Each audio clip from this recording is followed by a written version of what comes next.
Rethinking Anarchy. Direct Action, Autonomy, Self-Management. Carlos Taibo. Translated by the Autonomy's Collective. Prologue. It is strikingly evident that we are witnessing a remarkable renewal of libertarian ideas and practices. The corresponding movements, which have often been taken for dead, demonstrate a surprising capacity for survival that is ultimately sustained by an undeniable fact. We stand before a current of thought and action whose constant presence can be verified since time immemorial. The interest in anarchism is growing at a moment when the word crisis resounds everywhere, along with a growing awareness of the terminal corrosion of capitalism and the general collapse that may accompany it. And it is becoming increasingly obvious that the discourse of capital, there is no alternative other than our own, they tell us, is crumbling. There are ever more people who take notice of this and ask in vain for some explanation about the presumed suitability of that which, given the evidence, no longer has any. The perception of what constitutes anarchism's virtues and flaws has changed continuously, often notably, over the course of time, in particular over the last quarter century with the collapse of social democracy and Leninism. Many appear to have been mistaken, especially those who saw in anarchism a project completely incapable of addressing the problems of complex societies. The arguments today appear farcical, arguments that continue to be repeated, which suggest that anarchism is a worldview of the past, only imaginable, whatever these terms may mean, in the minds of simple people who inhabit backward countries. And it is surprising that there are people who fail to appreciate greater problems with growth, industrialization, centralization, mass consumption, competition, and military discipline. Anarchism does indeed imply restoring many of the characteristic elements of particular communities of the past, but it also involves an effort at a complex understanding of the miseries of the present, venturing in favor of self-management, decommodification, and an awareness of limits. None of the above should be taken to mean that libertarian thought offers answers to all our concerns, much less that an aggiornamento is unnecessary, something that at times seems to be indispensable. We are obliged to rethink, or to qualify, many of the concepts that we have inherited from the 19th century classics.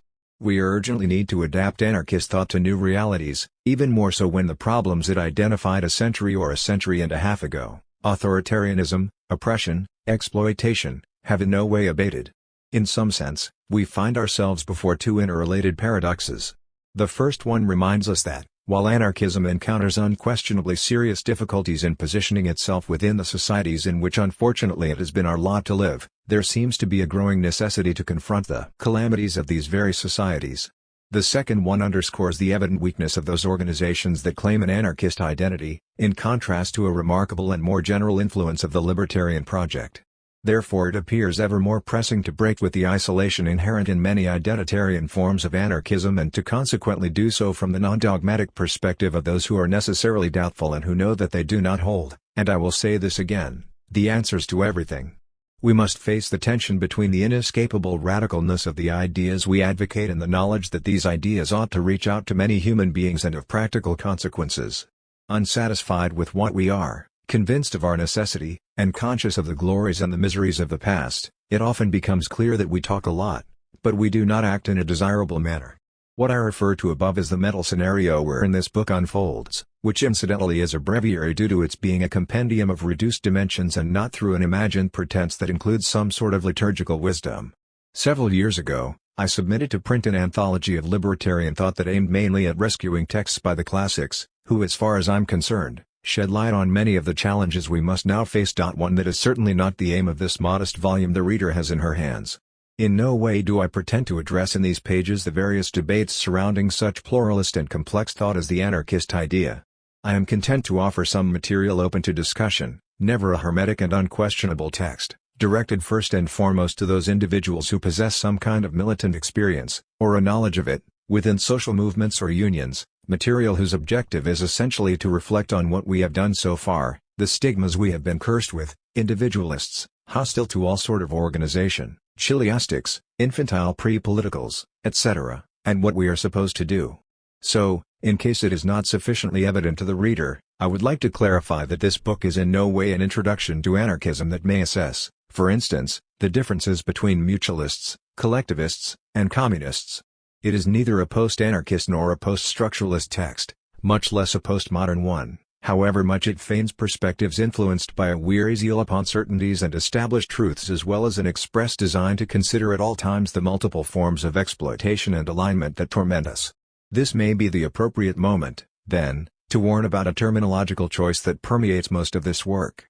Although the adjectives anarchist and libertarian will be taken as synonyms throughout and in such a way that they may be employed without any distinction whatsoever, more often than not, as I will explain later on, I will reserve the latter to portray positions and movements that are not necessarily anarchist but that nonetheless agree with basic tenets, like those linked to direct democracy, assemblies, or self-management.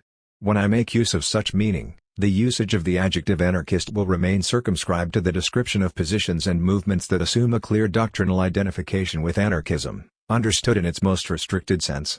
During the task of writing of this work, I have consulted some of the material I have been publishing over the last few years, which has been heavily edited for the current volume, namely, the chapter of Vueltas con el Estado del Bienestar, Espacios de Autonomía y Desmercantilización, from the collective effort Espabilemos. Argumentos desde el 15M, Madrid, Los Libros de la Catarata, 2012, the epigraph on Capitalismo and Corrosion Terminal, from my book España, un gran país, Transición, Milagro y Quiebra, Madrid, Los Libros de la Catarata, 2012, the text Ciudadanismo y Movimientos Sociales, which appeared in the May 2013 Bulletin of the Fundación Anselmo Lorenzo, and the articles La Sciente cumple 100 años.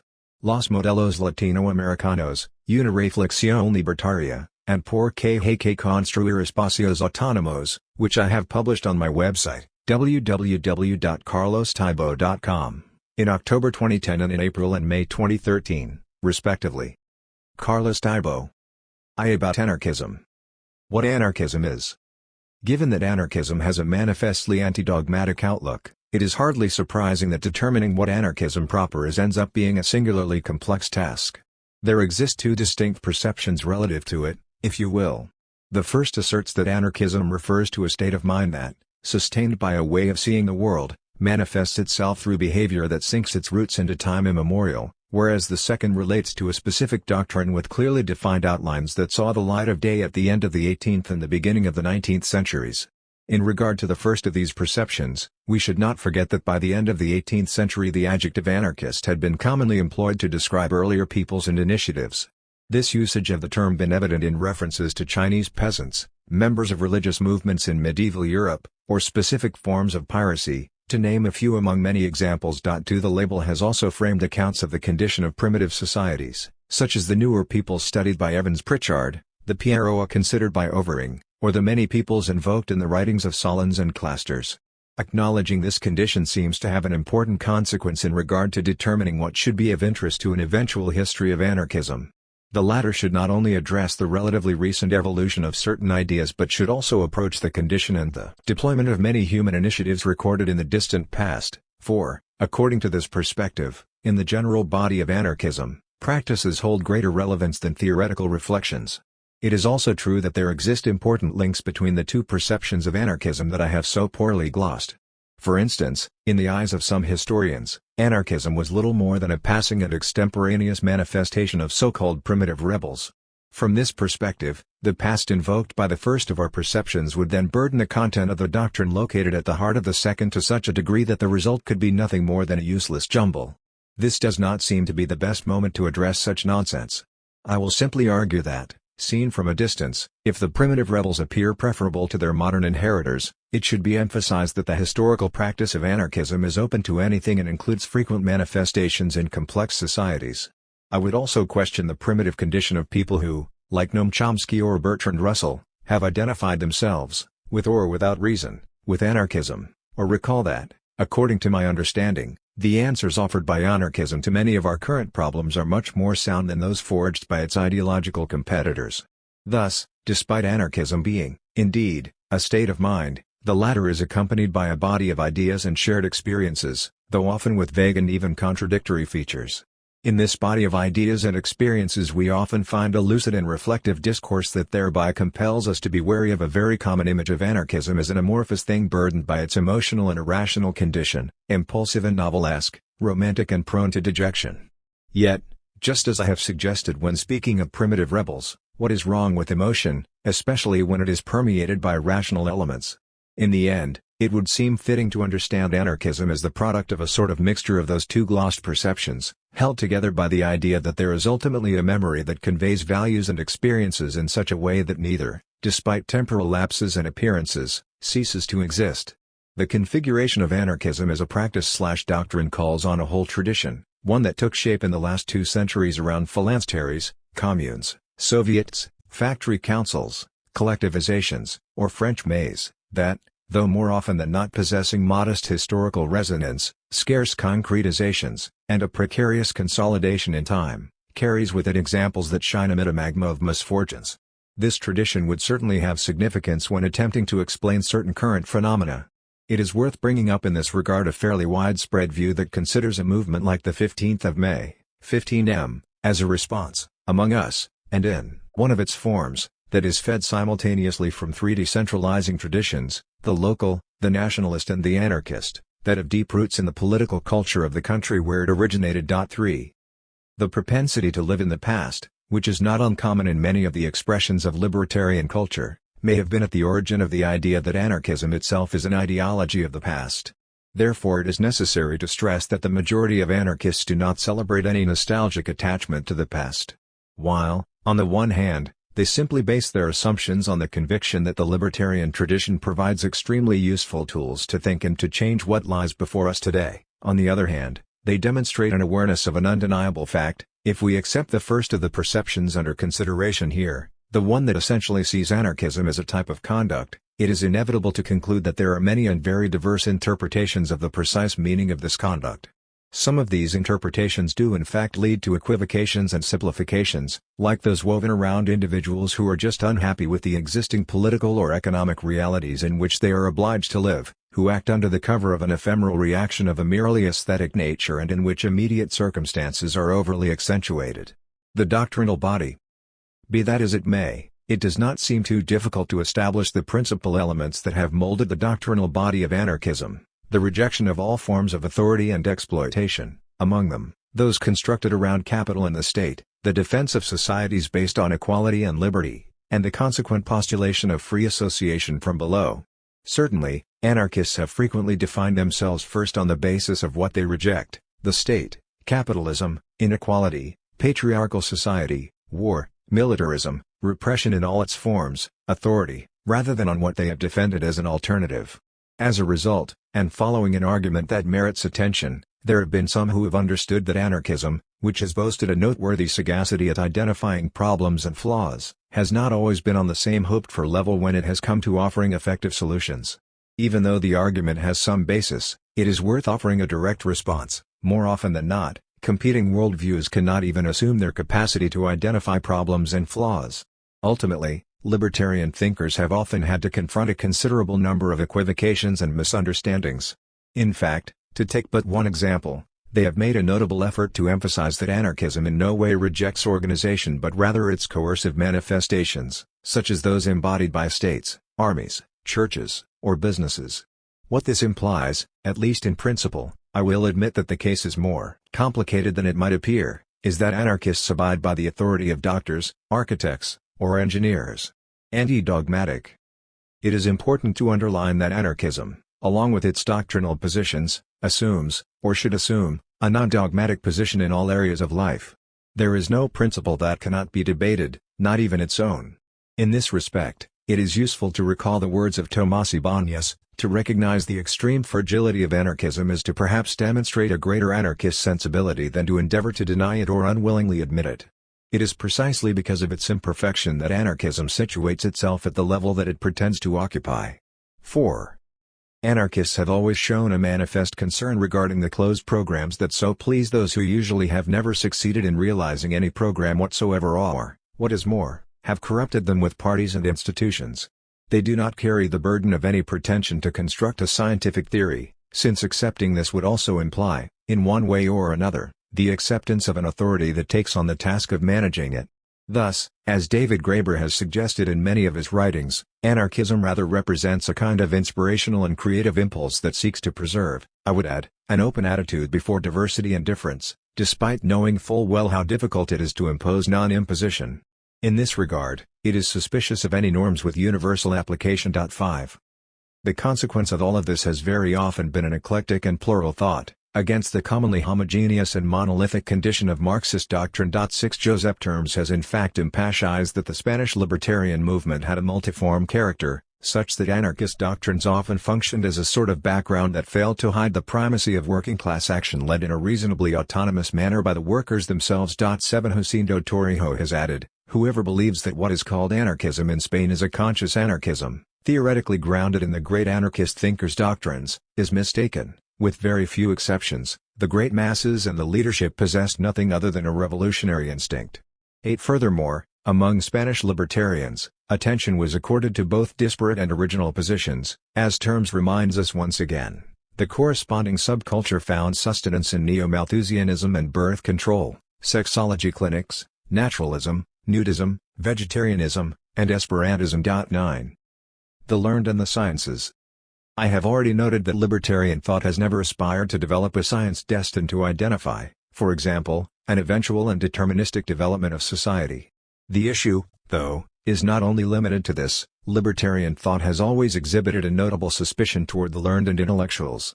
Bakunin, for instance, always maintained a distance from savants, intellectuals, and scientists, and in this regard, particularly contested the Comtian goal of elaborating a scientific government or the Marxist aim of creating a similar form of rule under scientific socialism. Of course, the elaboration of this last concept owes more to Engels than to Marx, who often defended a radical critique of the supposed wisdom of science. It is true, however, that many 19th-century anarchists, with Proudhon heading a list that also includes Bakunin, defended the rigor of science as a counterweight to religion, even as they remained cautious about the former.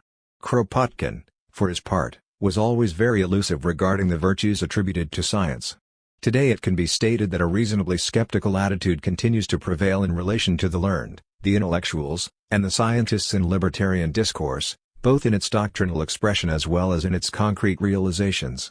To further clarify the anarchist perspective, we should recall that the collectivizations that took place during the Spanish Civil War were not planned by scientists and intellectuals, but were rather carried out by ordinary people apparently deprived of knowledge. The precarious relation between Spanish libertarians, who gave shape to a movement with obvious popular roots, and the intellectual world is still to be studied. However much one invokes the youthful years of Autherine, Camba, and Meizu or the episodic spasms of Sender and Leon Felipe, something distanced one reality from the other. This is so much the case that only with the passage of time did Spanish anarcho-syndicalism accept, though with reticence, the development of labor unions created for professional intellectuals. In short, it is significant that the majority of the theorists of Spanish anarchism, with the exceptions of Teresa del Marmol, Salvo Chia, Mella, Puente, Abad de Sadian, and the members of the Urales family, were self-taught workers. 10. Schools and currents. When speaking of the doctrinal body of anarchism, we must also take into account its many schools and currents. There are individualist anarchists, and there are those, the majority, that is, mutualists, collectivists, communists, etc., who are not. There are anarchists who appeal to the people in general, and there are those who link their demands to a specific human group. There are anarchists who give overwhelming priority to union work, and there are those who distrust this. There are pacifist anarchists, and there are those who are less so.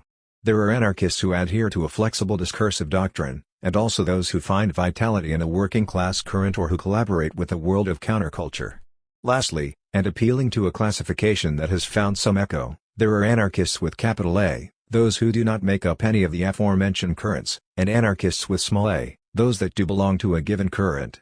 All of this hinders the development of a thorough criticism of anarchism, for those possibly affected may not feel concerned by it. Nevertheless, the existence of distinct schools has seldom provoked remarkable debates.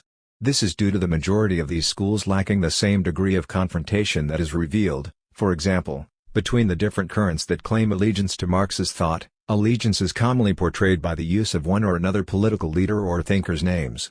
Therefore the distinction between mutualists, collectivists, and communists does not have in anarchism the same significance than the one separating Leninists, Trotskyists, and Maoists in the ideological tradition of Marxism. Neither is found in anarchism a personal icon clearly placed above others. In particular, there is no Marx, as there is no canonical text on the scale of the Communist Manifesto or Capital. However much this remains the case, and even though no Bakuninists or Kropotkinists exist today, it would be absurd to deny that the individuals who give their names to such adherences continue to carry considerable weight, something perhaps inadvisable within the libertarian world and its iconoclasm. It is also seldom considered that the principal theorists of 19th-century anarchism were often contradictory thinkers, hostages to their times, with regard to, for instance, the issues raised by women, science, technology, or natural resources.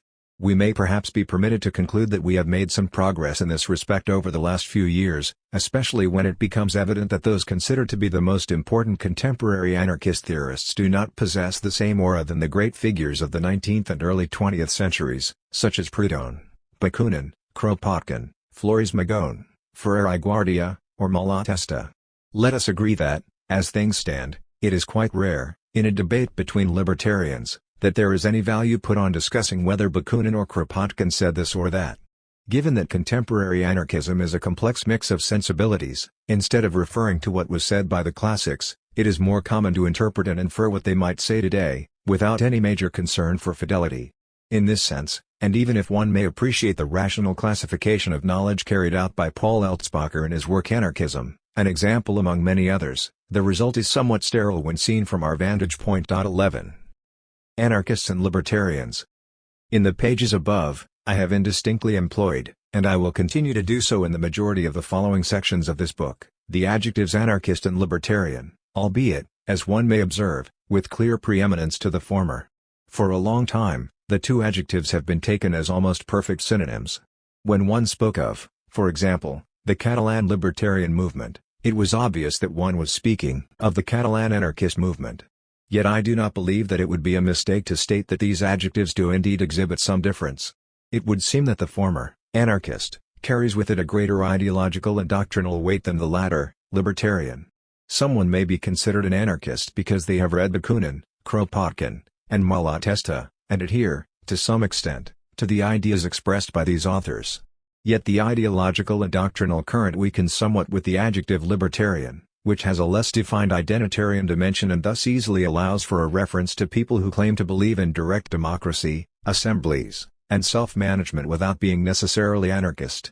I would like to clarify that, although I consider reading Bakunin, Kropotkin, and Malatesta to be highly commendable, I am more interested in the non-identitarian mental horizon that is tied to the meaning I attribute to the adjective libertarian, a debatable one, I must admit. In other words, I am more interested in the organizations and the people that adjust to the meaning that this adjective invokes than in the organizations and the people that meticulously adhere to the anarchist canon, underscoring my conviction that the latter more often than not dare act without any strict adherence to doctrine or identity. In line with my terminological distinction, however, I firmly believe that not all libertarians are simultaneously anarchists, but there's clearly a majority of anarchists who consequently accept the rules of the game of libertarian practice. In early 2011, I wrote a text in which I defended the necessity of forming a libertarian and global organization that could welcome whoever declared their commitment to direct democracy, assemblies, and self-management, regardless of their ideological position or even lacking any such position. 12 And even though I continue to believe in the good sense of this idea, I confess that its foundations were shaken when, a few months later, the May 15th movement emerged. Above all, it was a matter of choosing between what was destined to be little more than a libertarian circle, the proposal of the article, and the prospect of preparing an organization of self-management that would break molds and boundaries. Therefore, regardless of the deficiencies of the 15M movement, which were undoubtedly many, I stand with the libertarians and with the anarchists, who preferred to work with the movement rather than foster coteries. They preferred to work with ordinary people rather than sustain a closed and self-centered circuit. Many friends, wary of identitarian projects and the dogmas and legacies that often weigh upon them, were no doubt thankful. Yet I cannot hide the fact that these terminological options I propose carry their own problems. I will leave aside those issues stemming from the fact that it is difficult, very difficult, to be an anarchist. To define oneself in this way, some might think, means raising the bar too high and engaging in an exercise of inadvisable arrogance. I remember that many years ago, in 1976, on the occasion of a rally organized by the Confederación Nacional del Trabajo, CNT, National Confederation of Labor, in Manzanares, Ciudad Real, someone asked one of my fellow bus companions if he was an anarchist. Replying with a modesty not devoid of irony, he said he was Anarchitilla, a little anarchist.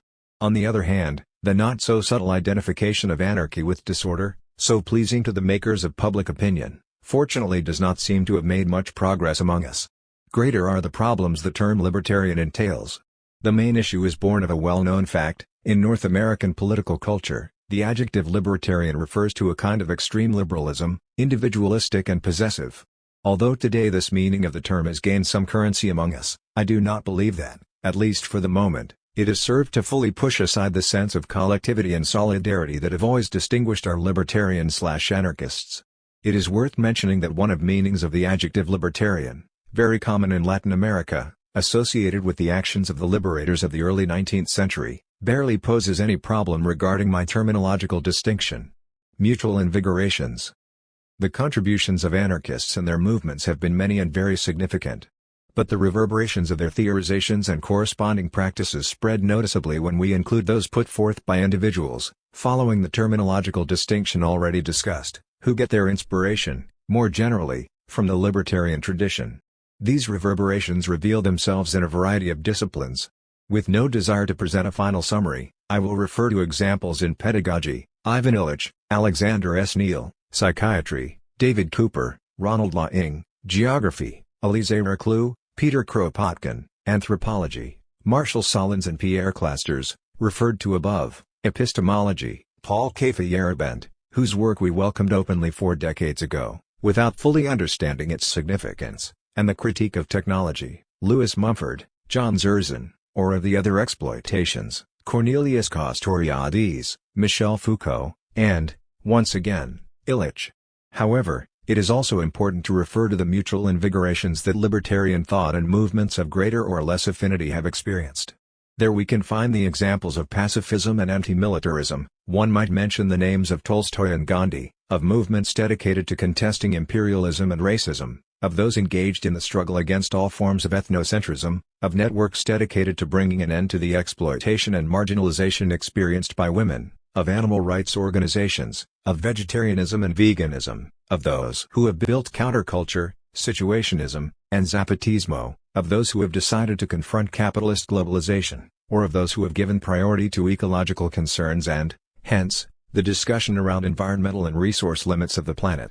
I am referring to movements that have been nurtured by libertarian thought, whose current state would be difficult to explain without this influence, and that, in turn, have updated its perceptions, always, as Daniel Barrett recalls, from a horizon of anti-capitalism, anti-statism, and anti-authoritarianism. 13. The individual and the collective. The vast majority of the traditions of anarchist thought have in fact a socialist or communist character. Consequently, it is argued that it is in society and in social life where the greatest human virtues are revealed, namely, cooperation, solidarity, and mutual aid. It is further stated that social life has been the object of various historical aggressions, with many of them originating in the state. As a result, it is important to remember that libertarians ultimately have always assumed a thorough defense of the individual and her powers. Despite anarchist thinkers having attributed, at times, different meanings to the word freedom, all of them, without exception, understand that it is a central element of any emancipatory project. It is enough to recall that for Emmanuel Mounier, dignity, rebellion, and emancipation were the 3 concepts that gave strength to anarchism and that referred to what is most profound in a human being. 14. From this perspective, it is furthermore necessary to assert the voluntary character of any adherence to anarchism. There is nothing more absurd than the pretension to impose libertarian communism or anything like it. A colleague reproached me recently for including a text by Max Stirner, the individualist anarchist par excellence, in the anthology of libertarian thought that I submitted for publication in 2010. I believe that the criticism, though legitimate, was unjust. Stirner is not the wild and misunderstood individualist that he has been commonly portrayed to be. In actuality, the majority of the so-called individualist anarchists do not reject forms of collective organization and action. What they do reject, as do most anarchists, are those forms of organization and action that imply, in one way or another, the use of authoritarian procedures. Thus, individualist anarchism, which is not my kind of anarchism, has contributed, for instance, to a healthy and radical challenge of all institutions, not only the state, and their corresponding relations of power. Accordingly, it has also been rewarding for the more emblematic currents of social anarchism. Given that not everything is reducible to the power of the state or capital and that this power can frequently take on elaborate forms quite difficult to perceive, defending the autonomy of the individual against it is always an honorable and a necessary task. This is particularly so in light of the fact that the majority of the traditions that find their inspiration in Marxist thought barely pay any attention to the condition and defense of the individual, as they often concern themselves only with new and old forms of domination and alienation. And it remains surprising to find in Marx's epigones, and in Marx himself as well, many deficiencies concerning the different manifestations of domination. Human nature. How human nature is perceived in anarchist thought is an endless discussion. From the outset, we might suspect that the basis for the dispute is an easily identifiable fact: neither Godwin, Stirner, Bakunin, nor Kropotkin share the same conception. Peter Marshall, a historian of anarchism, has referred in this regard to Godwin's rational benevolence, Stirner's conscious egoism, Bakunin's destructive energy, and Kropotkin's calm altruism. 15 Apart from this, one is liable to find almost anything among anarchists, from ascetics and libertines, hedonists and the circumspect, to the affable and asocial, the lovers of work and defenders of the right to laziness, to the creative and the sordid. Many of the expressions of anarchist thought seem to question the existence of a discernible human nature bearing at all times and places some kind of inexorable essence, such as the will to power Nietzsche spoke about or a stark bent toward competitiveness. Still, a common fact that stands out among anarchists is the conviction that the human being is capable of living, through mutual aid and solidarity, without coercion and authority. Failing this, the ascendancy of the latter too is the result of a vested operation that distorts primordial reality and demonstrates the degree to which power corrupts and generates undesirable practices and values. This is perceived in such terms to make clear, at the same time, that the suppression of power does not end these practices and values. Anarchist thought starts from the assumption that human nature modulates itself, depending on the circumstances, through various factors. Despite human nature being the product of its environment, as this environment can change, so too can human nature. It is often said that anarchism embraces a romantic and do-gooder vision that consequently tends to idealize the human condition. Even though there is no shortage of arguments to support such a conclusion, there are also well-founded arguments supporting the opposite. I believe, in fact, that the rejection of power and coercive authority typical of anarchism can only be explained by a realistic fear of the consequences of such forces. It is perhaps necessary to recall, in short, that many anarchist thinkers do not conceive of revolution as an explosive social rupture but rather as something that refers, to a considerable degree, to the recuperation of values and ways of conduct that have always been present, though often hidden. Let us not forget that, for Kropotkin, mutual aid was a common principle in stateless societies. A similar idea is expressed in the following words by German anarchist Gustav Landauer: "The state is a condition, a certain relationship between human beings, a mode of behavior. We destroy it by contracting other relationships, by behaving differently toward one another." 16. Without leaders. When we argue that we need leaders, it is as if we were referring to a biological process that is natural, rational, and inexorable. Such a necessity, however, has an ideological and induced character and is but another consequence of the rules of a system intent on efficiently reproducing itself. Consequently, the rejection of leaders is not a caprice, for they quite literally exemplify the condition of the model that we suffer under. Furthermore, an idea has often been put forth, in an apparently more cautious way, whereby leadership, though an unhealthy reality, represents an intrinsic part of the organization of human societies. Thus, we would have no other choice but to accept it. This is a quite common thesis, particularly in many of the Marxist-inspired critiques of anarchism. The reply is straightforward: on the basis of an argument of this kind, one would also have to accept accordingly many of the other characteristics of our social reality, such as exploitation, alienation, or the absence of solidarity. Although the expression anarchist leader is indeed a contradiction in terms, the problem of leadership has revealed itself to be, let us not forget, at the very heart of libertarian organizations. It is worth remembering the intense polemics during the 1930s caused by the creation of the Federación Anarquista Ibérica, FI, Iberian Anarchist Federation, and its real or supposed intention to control, as a self-proclaimed vanguard, the entire libertarian movement. Bakunin himself was often accused, and not without reason, of seeking to create secret and hierarchical organizations. There was, of course, another side to the Russian revolutionary, one that, in his defense, expressed a prophetic suspicion, which I already have referred to, with regard to a society governed by socialist savants which he believed was defended by Marx. And even though it seems obvious that the latter was not always an authoritarian and vanguardist Jacobin, this ideological trait was very present in his work and particularly in his conduct. That this problem did indeed exist does not mean there were no records of significant responses to it. In many of the publications of Spanish anarchism, there was a predomination of articles, generally anonymous, by persons of humble origin. In addition, it was frequently debated whether it was convenient to identify the authors of such collaborations, in an evident desire to contest leadership and personalism. 17 It seems, furthermore, as if the potential leaders that anarchist movements had embraced did not possess the same kind of characteristics that shaped this phenomenon in other scenarios. They referred more to intellectual and moral qualities, even if, through those, the discussion could arise in more traditional terms, than to the status of individuals who exercised a power that was beyond control.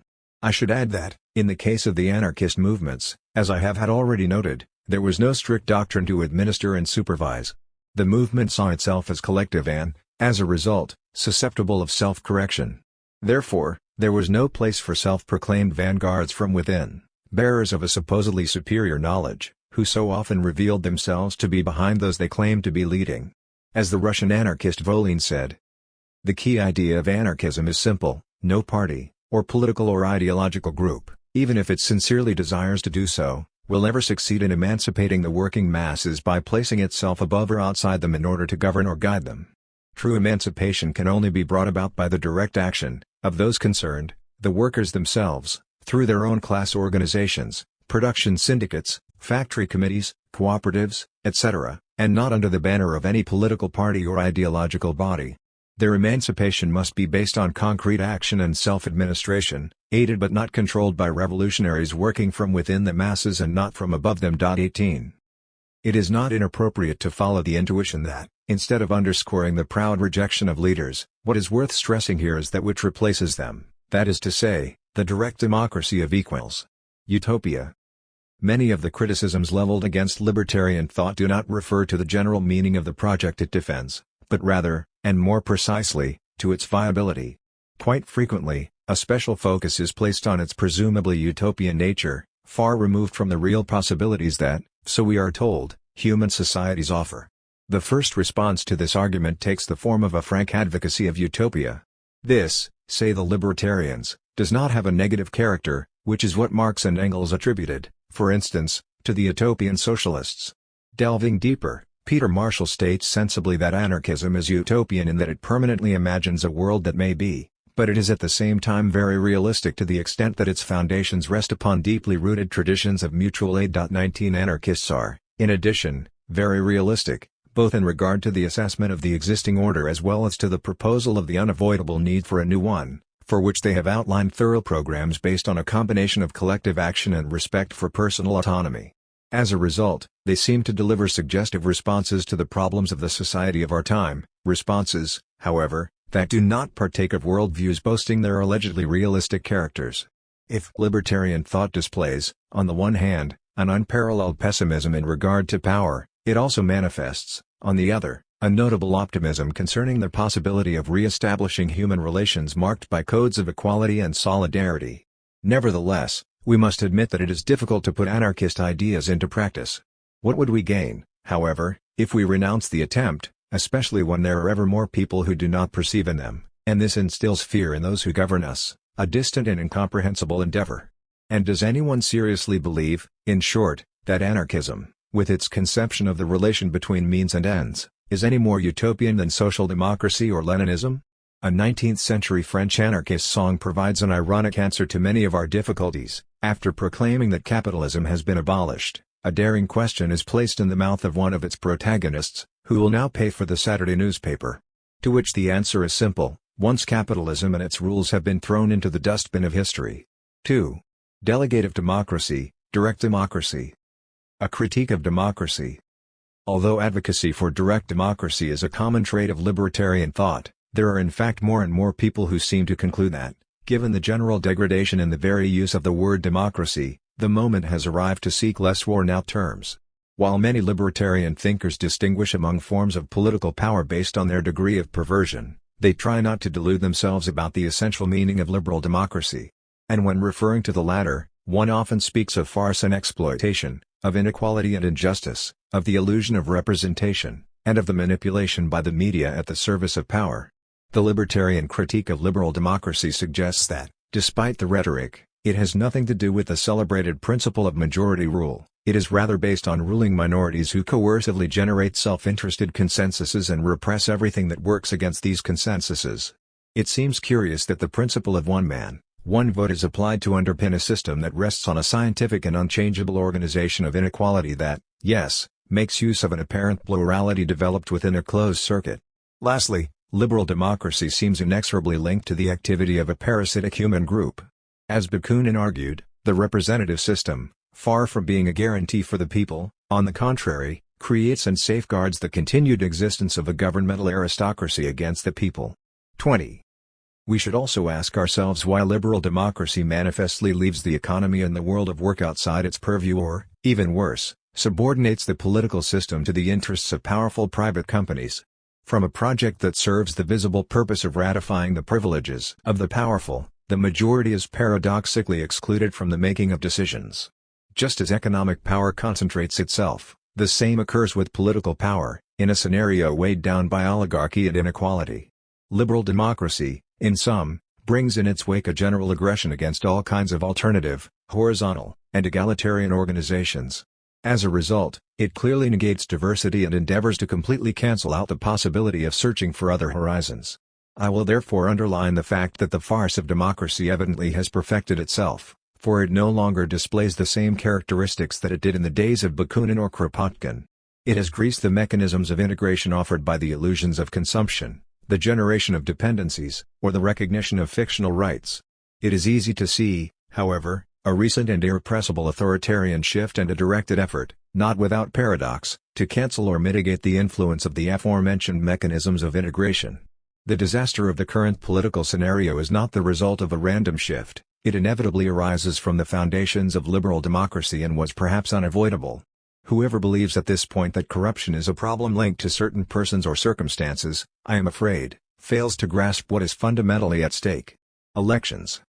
Elections lie at the heart of liberal democracy. I am still fascinated by the reverberations that elections continue to have in the minds of so many people. Whoever puts forth a different prospect must painstakingly justify their options, whereas the huge flaws of the electoral path go unnoticed. The most problematic elements impose themselves in an extremely effective way when the logic to which the elections correspond is interiorized as normal and democratic. There is no better way to control people and annihilate dissent. Even more surprising, in particular, is the fascination that elections inspire among many leftists, who appear to believe blindly in them. It is noteworthy, though, that one no longer hears a shameful argument that used to have some following in the past, one that called the attention to the possibility of using elections and parliaments as platforms for the dissemination of ideas. As elections imply leaving everything in the hands of others who will resolve our problems in the future and, one must assume, liberate us, the mythical belief in them is a sign of desperation and an abandonment of action. This situation is all the more significant in the case of libertarians, since the critique of elections rests on solidly established, preconceived grounds, above all, one that involves a permanent refusal of delegation, and on a simple and empirical reflection on contemporary reality.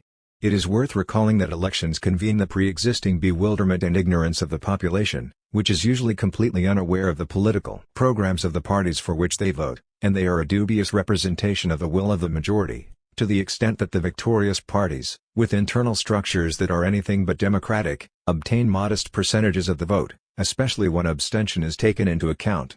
Elections also reflect dramatic differences in the resources available to those political parties and all the common injustices of electoral systems.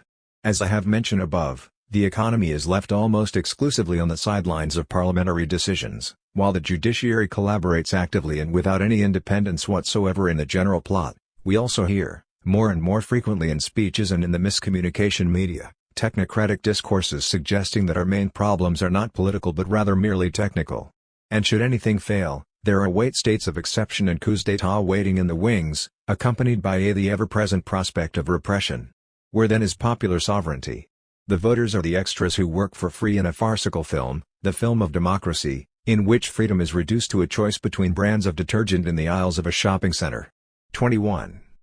In this scenario, a critique of libertarian practices, a critique of electoral abstention, which has often been expressed from the trenches of organizations and by people who claim Marxist thought, cannot but be surprising. This critique states that, By not participating in elections and institutions, libertarians leave the path open for the forces of capital to take over. 22 As if there were not already enough consistent and constant examples of the uselessness of elections and institutions and of the capacity that liberal democracy demonstrates when it comes to co-opting those who decide to abide by its rules. This double conclusion, that this apparent democracy paves the way, without any caveats, to possible rupture and that it can prevent damage to the edifice of capitalism, can only be described as naive. If voting changed anything, they'd make it illegal, proclaims a well-known slogan. A more sensible conclusion would be that the overwhelming majority of advances secured by workers have had little or nothing to do with elections. In fact, the general crisis of reformist unionism bears an obvious relation to the precedence given to it, responsible for draining the blood out of many of the organizations of struggle of days past. Is it even feasible to emancipate the people from above, from the institutions, and get them to do what in other circumstances they would never do? In the libertarian world, the question of elections has certainly provoked more or less intense debates.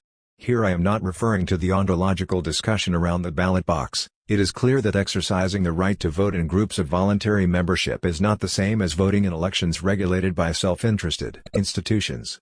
Nevertheless, and in regard to those regulated elections, there are some who deem it necessary to proudly and publicly advocate for abstention, whereas others believe that they should simply be forgotten.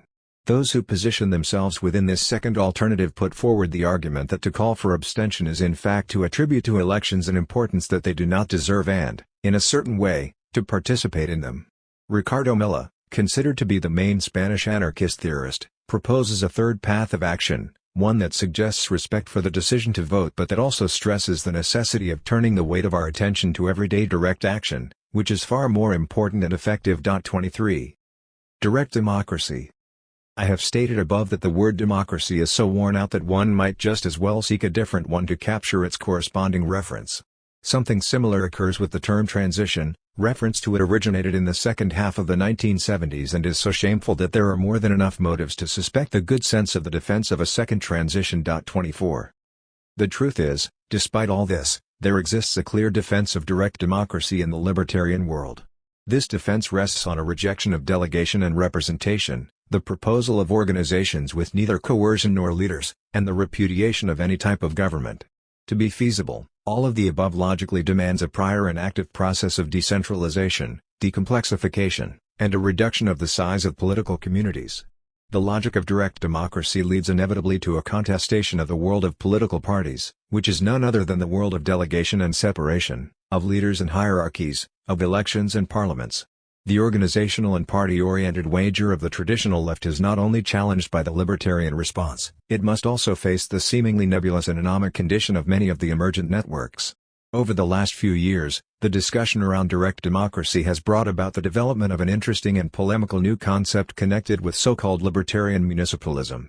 Although the idea has various expressions, I will limit myself to mentioning the many libertarians who seem to approve of the participation in local elections where, at least on paper, it is possible to maintain many of the characteristic elements of direct democracy, thereby limiting the exercise of representation to a significant degree.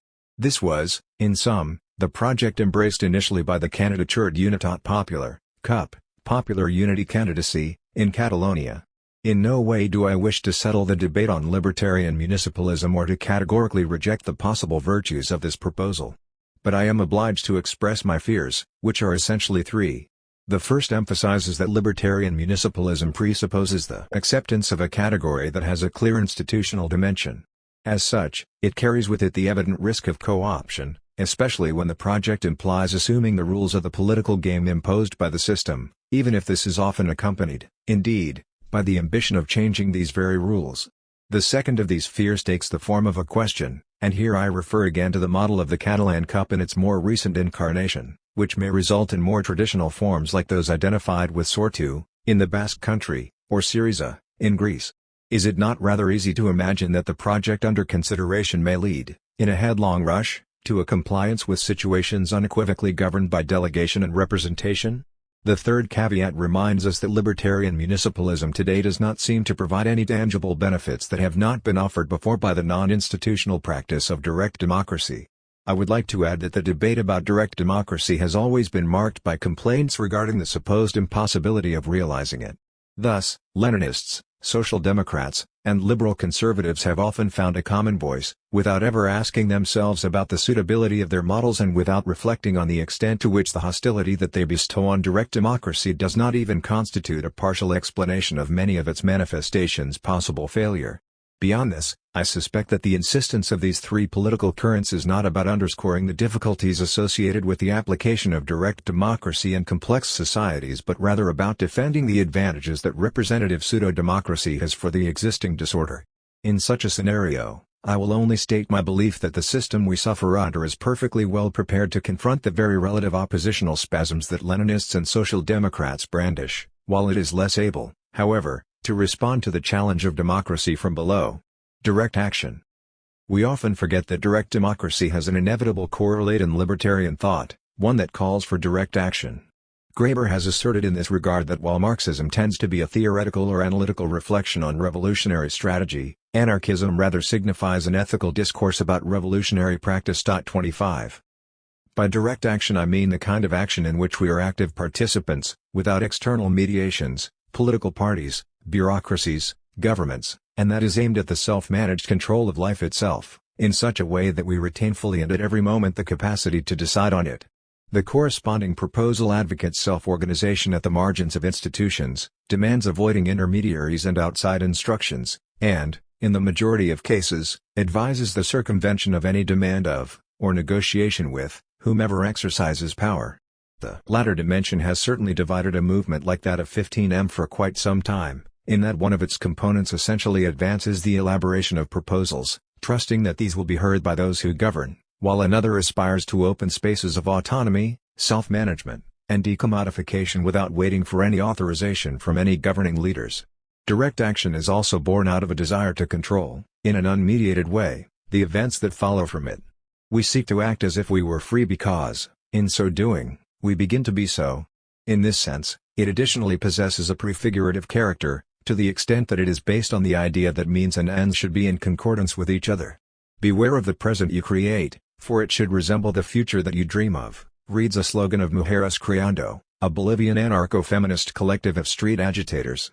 The prefigurative condition that I have just mentioned is a trait that is obviously absent, by contrast, from civil disobedience. 26 After all, the latter unequivocally accepts the existing order, to the extent that it demands simply the right to disobey any law that it considers unjust.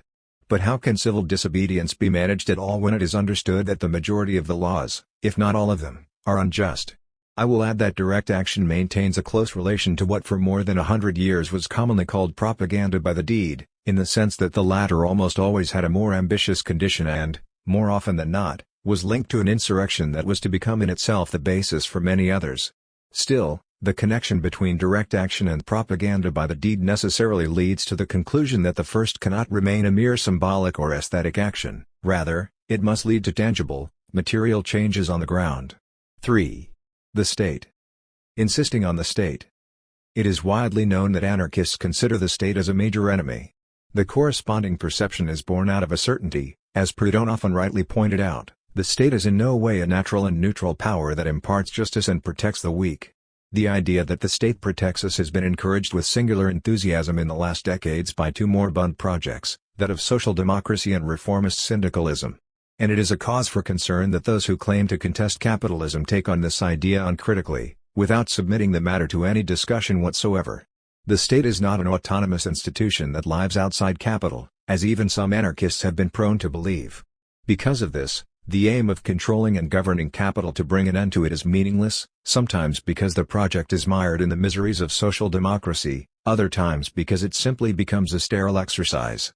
The corresponding optical illusions, however, perfectly illustrate the undeniable success attained by the systems we suffer under at generating artificial and self-interested consensuses and at the parallel task of brutally centralizing power.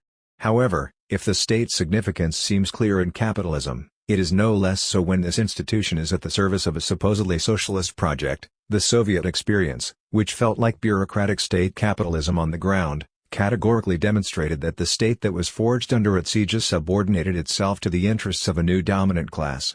Though the idea that a transition phase is necessary to move from capitalism to socialism, or to whatever, seems as reasonable as it is respectable, in no way does this oblige us to accept that the state must be an inevitable step towards such a transition.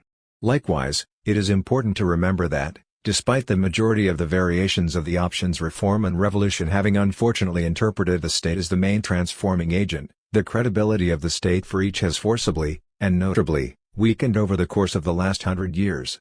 John Holloway has stated that the principal error of revolutionary movements of a Marxist character has not been to deny the capitalist nature of the state but rather to have misunderstood the degree to which it is integrated in capitalist social relations. Holloway has himself indicated that the notion that society can be changed by means of the state rests on the idea that the state is sovereign, in such a way that the struggle for social change transforms itself into a struggle for the defense of state sovereignty. The struggle against capital then becomes an anti-imperialist struggle against domination by foreigners, in which nationalism and anti-capitalism are blended. 27 Thus, argues Holloway, self-determination and state sovereignty are confused, whereas the essence of the state is completely antithetical to the perspective of self-determination, or that of self-management, I would add. Holloway concludes, then, that Leninism is based on a formidable equivocation, which suggests that the concept of state power is the culmination of the drive towards self-determination, a drive that, in the Russian case, was born in the Soviets. 28. Yet we must also pay attention to another central aspect of the state, its repressive condition: armies, police, prisons, mental institutions, schools, media, which has always been much more relevant than its welfare protective side. Who protects us from the state? Repression and war are inherent to it, a process that has been ratified in recent times, in direct opposition to the sustained illusions of the recent past. A relatively new phenomenon has been gaining ground as well, a hyper-controlling design. The intrinsically coercive nature of the state is based, as David Graeber has repeatedly suggested, on a fundamental contradiction. When it claims for itself a monopoly on the use of violence, it grounds this pretension on a power that is distinct from it, that is, on acts that were considered illegal under the judicial system prior to that of the state itself, which in turn arises as a result of violent acts that were considered illegal at the time when they were committed. 29 Graeber emphasizes how the French revolutionaries of 1789 were guilty of high treason from the perspective of the order they were engaged in contesting. If the kings, who self-interestedly positioned themselves at the margins of this order, found in such an operation an arrangement to free themselves from their own predicament, the same cannot be said, however, about the people. The latter are invoked as the legitimizing source of state violence whenever, in panic, the possibility of a genuine democratization of the regulating legal procedures is considered. The people are therefore a merely rhetorical, but never material, foundation of the order of state violence, which is always unbridled and completely escapes popular direction and control on the ground. In such conditions, the libertarian option gains weight due to its strict rationality, asserting that the revolution can in no way be carried out through the coercive power of the state, rather, it must be grounded on social organization from the grassroots. It is, of course, true that many of the features of the institution of the state have continued to change over time. For instance, the typical Western European, 19th-century state, with its appended electoral farces and absence of welfare concerns, equipped itself in the 20th century with a patina of democracy seasoned with apparent links to the well-being of the population. As I will suggest later on, it seems we are obliged to free ourselves from the many mirages that have surrounded the social state under the rule of law. The authoritarian shift of the institution of the state and its utter submission to private interests, ever more evident of late, only strengthen the anarchist diagnosis, seemingly undermined by welfare states. Lastly, to summarize the argument underlining the fact that, over the course of the last centuries, numerous parasites have made the state their home, one may add with certainty that today we speak of a machine that also lives at the expense of future generations. Is it possible, perhaps, that the state of the future will fully realize Arthur Koestler's old adage that in a totalitarian state, everything that is not forbidden is compulsory? Welfare states. From a libertarian perspective, the formulation of a general critique of what welfare states have presupposed in the second half of the 20th century in Western Europe, there are no manifestations of this phenomenon outside of this geographical area, is inevitable. With this end in mind, it must be noted that welfare states are institutions inherent to, and exclusively of, capitalism. We must also emphasize that they carry with them mechanisms for the delegation of power and for making decisions over resources that escape any logic of self-management and popular control, always placing the state at the center of all processes. We can attest to their clear relation to a dead project, that of social democracy, calling attention to their links to forms of submissive reformist unionism, of the kind endorsed by our Comisiones Obreras, CC. Workers' Commissions, and the Unión General de Trabajadores, UGT General Union of Workers. We may also note their unequivocal and, to a certain degree, paradoxical relation with a care economy whose negative burden falls overwhelmingly on women and raises profound doubts about its ecological sustainability. It is worth remembering also that these institutions are modes of economic and social organization characteristic of countries of the global north, lacking any indication of a desire for solidarity with the inhabitants of the global south. In short, we touch a raw nerve on what is most problematic, namely, the welfare state's evident aim of pacifying open challenges to the system that we suffer under. Once this critique is presented, an anything but insignificant problem comes into view. If, on the one hand, it would be unwise to dismiss what we are told, on the other hand, the logical demands made by people in regard to health, education, or retirement pensions ought to be attended to accordingly. We cannot say to an elderly person, for example, that, since we are engaged in the creation of an ambitious program of libertarian communes, she should renounce her pension and the primary health care provided by Social Security. The main response that has been formulated to this problem has consisted of a defense of self-managed and socialized public health and education. Though this response implies a laudable awareness that the problem exists, we must admit that it does not resolve the matter completely. And there is a reason for all this that is easy to identify: the logic of self-management and socialization fits very poorly, doesn't fit, in actuality, with that of the state, and this gives rise to insurmountable contradictions. Nevertheless, I will try to discuss the matter in more practical terms. Today the demands for the preservation of the welfare state clash against two fundamental obstacles. The first has to do with what may be seen as an unfortunate mirage, that it would be possible for us to return to 2007, to the situation prior to the eruption of the financial crisis, in utter ignorance. That is why I speak of a mirage, of the fact that what we have today is a direct result of what we had back then. But this aside, it is inevitable to conclude that, from a libertarian perspective, the majority of people demand more than a simple reconstruction of a supposedly regulated capitalism. The second obstacle is born out of an inexorable question: how much time do we devote to setting matters right in the fields of health, education, or pensions, given that the reconstruction of the welfare state calls for the participation of political parties, parliaments, and institutions that do not appear to be up to the task, or, to state things more correctly, that endorse privatizations and budget cuts with or without impertinence? If we assume a response that does not go beyond what political parties, parliaments, and institutions can contribute, shall we not find ourselves condemned to accept a scenario by virtue of which the welfare state will be, despite the good intentions of some, even more rickety in the services proffered than it has always been, and will thereby contribute to increasing the burdens already mentioned above? I have many times spoken about how years ago, in the heat of one of the many student demonstrations, I got used to reciting the litany that advocated for a public, universal, free, secular, and qualitative education.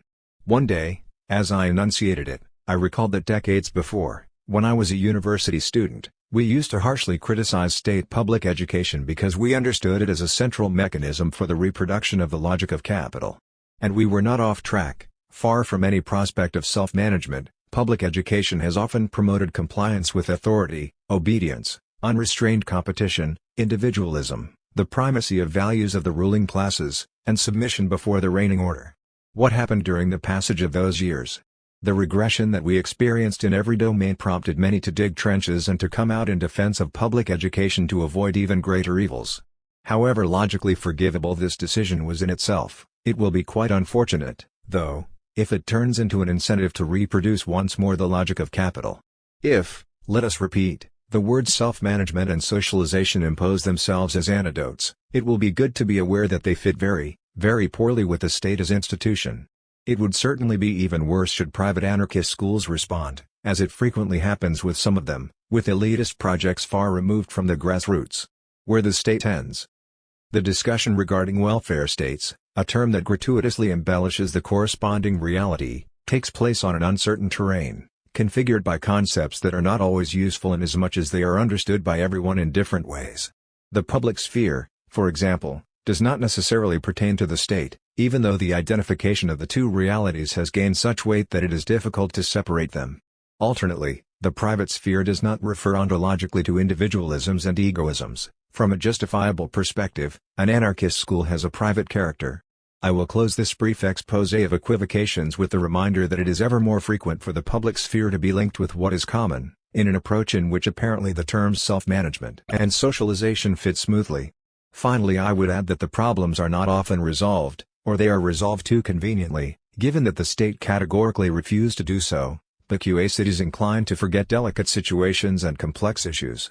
Consider the following example: standing in solidarity with a people expelled from their land in Galilee or in the Negev and locked in a jail in Gaza and the West Bank. I shall confess that, although I never sympathized with the proposal to create an eventual Palestinian state, I would like to be sensible enough to acknowledge that such a proposal does not come out of thin air and that it rather aims at the resolution of urgent problems, certainly at the expense, no doubt, of creating new ones. Whatever the facts, the temptation to objectify the state and aggrandize it excessively is occasionally evident in anarchist thought, as if it were the only enemy and the only source of power. In the same way that many Marxist thinkers have been obsessed with relations of production, many anarchists have behaved similarly toward the state. One of the consequences of this exercise in objectification and aggrandizement that calls itself to my attention may very well be that the other manifestations of power, more or less autonomous with respect to the state, are left to oblivion. There is a kind of anarchism that identifies the latter exclusively with ministries. The revolution would have to be carried out with picks and shovels and violence, and fails to consider that we carry power and its rules in our heads, afflicted as we are by very different kinds of oppression. If we situate the state within the general framework of oppressions, its image dissipates. There is something more than the state, while it strengthens itself, whenever it lies unequivocally at the center of these oppressions. There are also expressions of libertarian discourse that, and I will come back to this, obsessed with the state, leave capitalism in the background or pay no attention to preceding phenomena, such as patriarchal society. Let us not forget that certain currents of libertarian thought, like anarcho-primitivism, seem to argue that the main cause of our ills and problems is not the state but rather something prior to it that sustains it, the very human civilization we are familiar with. From this vantage point, to content ourselves with a critique of the state would often mean to contest what is superficial and delude what lies within. 4. Capitalism, class struggle, self-management. Anti-capitalism. I have already noted that a large part of the ills we suffer are certainly a product of capitalism, even if all of them were not created by it. It would hardly be surprising then that anarchism, which is, for better or worse, contemporaneous with the industrial capitalism of the 19th century, in its doctrinal dimension has always assumed an inevitable clash with capital and its interests. It seems a relatively simple task to determine what anarchist theorists consider inherent to capitalism: exclusion and exploitation, inequality and marginalization, and, above all, the order of private property. Faced with such a pernicious social system, which may nevertheless be individually gratifying, collectivist and communist anarchists, that is to say, the majority of them, advocate first for the expropriation and then the socialization of property in the framework of a revolution commonly referred to as social, and not merely political. We should remember that, when the libertarians of Aragon of the 1930s declared libertarian communism in their villages and towns, the first thing they did was burn the property records. Furthermore, libertarian thought argues that there exists no possibility of autonomy and self-management whatsoever under capitalism, which logically implies exiting from it. To do so, therefore, does not necessarily mean calling for any deterministic scheme as proposed by the mature Marx, nor does it urgently require the existence of any particular elements. Landauer stated in this respect, "I have repeated on many occasions that socialism is possible and necessary regardless of the economy or technology. It is not linked to the large industry of the global market, and has little need of the industrial and commercial technology of capitalism." 30. In conformity with this perspective, history is built on the basis of a combination of conditions and will, but the former do not establish anything firm, inevitable, or indubitable. Class struggle. The dispute over capitalism is, in one of its principal dimensions, the dispute over class struggle. Today, when class struggle led by better-off workers, lost Ariba, has attained particular notoriety, a reflection imposes itself on the kind of struggle those from below engage or ought to engage in. And it imposes itself because class struggle has often become an icon whose meaning gives rise to little more than disagreements and differences. The first reflection in this regard must inevitably be about the working class. I must confess that I am equally suspicious of those who believe that the working class has diluted itself into nothingness, stating that it is an artifact of the past, and those who fail to discern any relevant changes in its condition. If the first of these attitudes usually ends in a vague citizenist, ciudadanista, impulse, the second usually translates into the sterile repetition of old slogans and nonsense. In the last decades, we have witnessed a certain decomposition of the traditional classes, which have produced distinct manifestations often in tension with each other. The phenomenon is quite clear in the case of the working class, fragmented by various factors, such as unemployment, precariousness, underemployment, part-time employment, and the weight of the underground economy. In virtue of a parallel process, there are many experts who identify in the traditional working class, or in what remains of it, a position of relative privilege responsible for conservative conduct, which push the working class into a confrontation between subproletarians and lumpenproletarians who are increasingly punished. Notwithstanding the above, there are also those who see a distinction between the laboring class and the working class. But who would fall within the first of these categories, the more general of the two? As Holloway argues, with Marx and Engels, the rebels of Chiapas, feminists, those active in the gay movement, the police, belong to this category. 31 Is it useful, in the end, to reduce the laboring class to the urban proletariat that works in factories, knowing full well that it is an increasingly less numerous human? If we assume, and there is probably little choice but to do so, that the working class is no longer the unquestionable subject that suffers exploitation or that leads the struggle for emancipation, it would nevertheless be a mistake to forget that, despite it all, it is still there. How could we abandon the contestation in the working world? When we speak of self-management, the first thing that comes to mind is, logically and inevitably, factories and companies, and certainly other instances as well. The existence of problems related to the revolutionary subject's condition cannot be interpreted as forgetting what the working class presupposes. Likewise, it cannot justify the conclusion that we should pay no attention to what is happening to those who are declassed, lumpenized, or made precarious.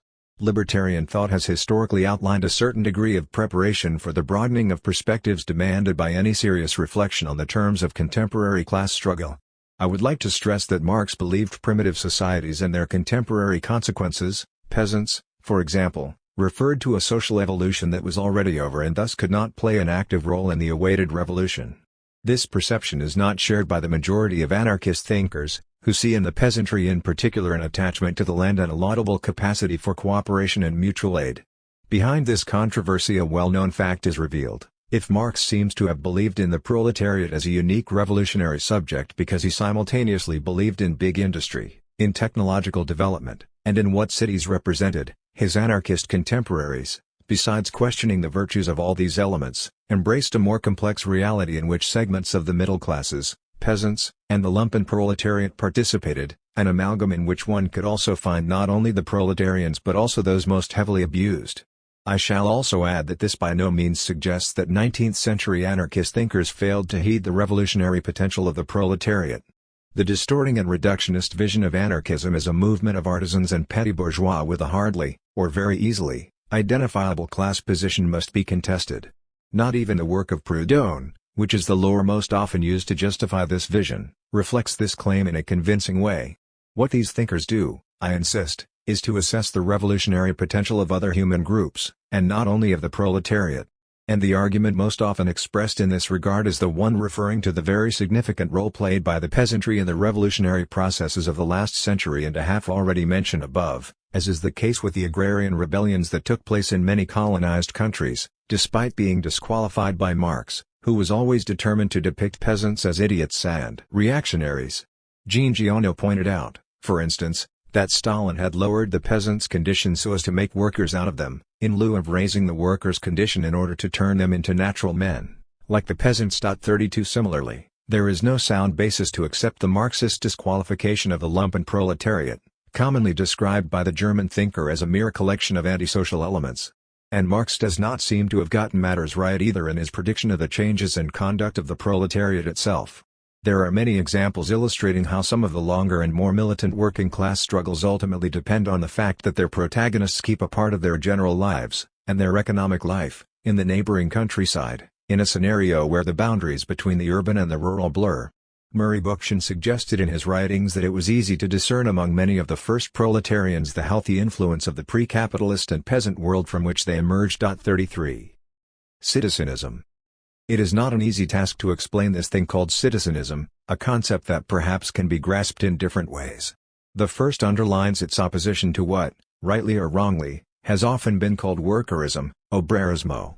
Citizenism sets forth a series of rights that would benefit all citizens in general, in such a way that any element linked to class struggle would find it difficult to accommodate itself to the pertinent project.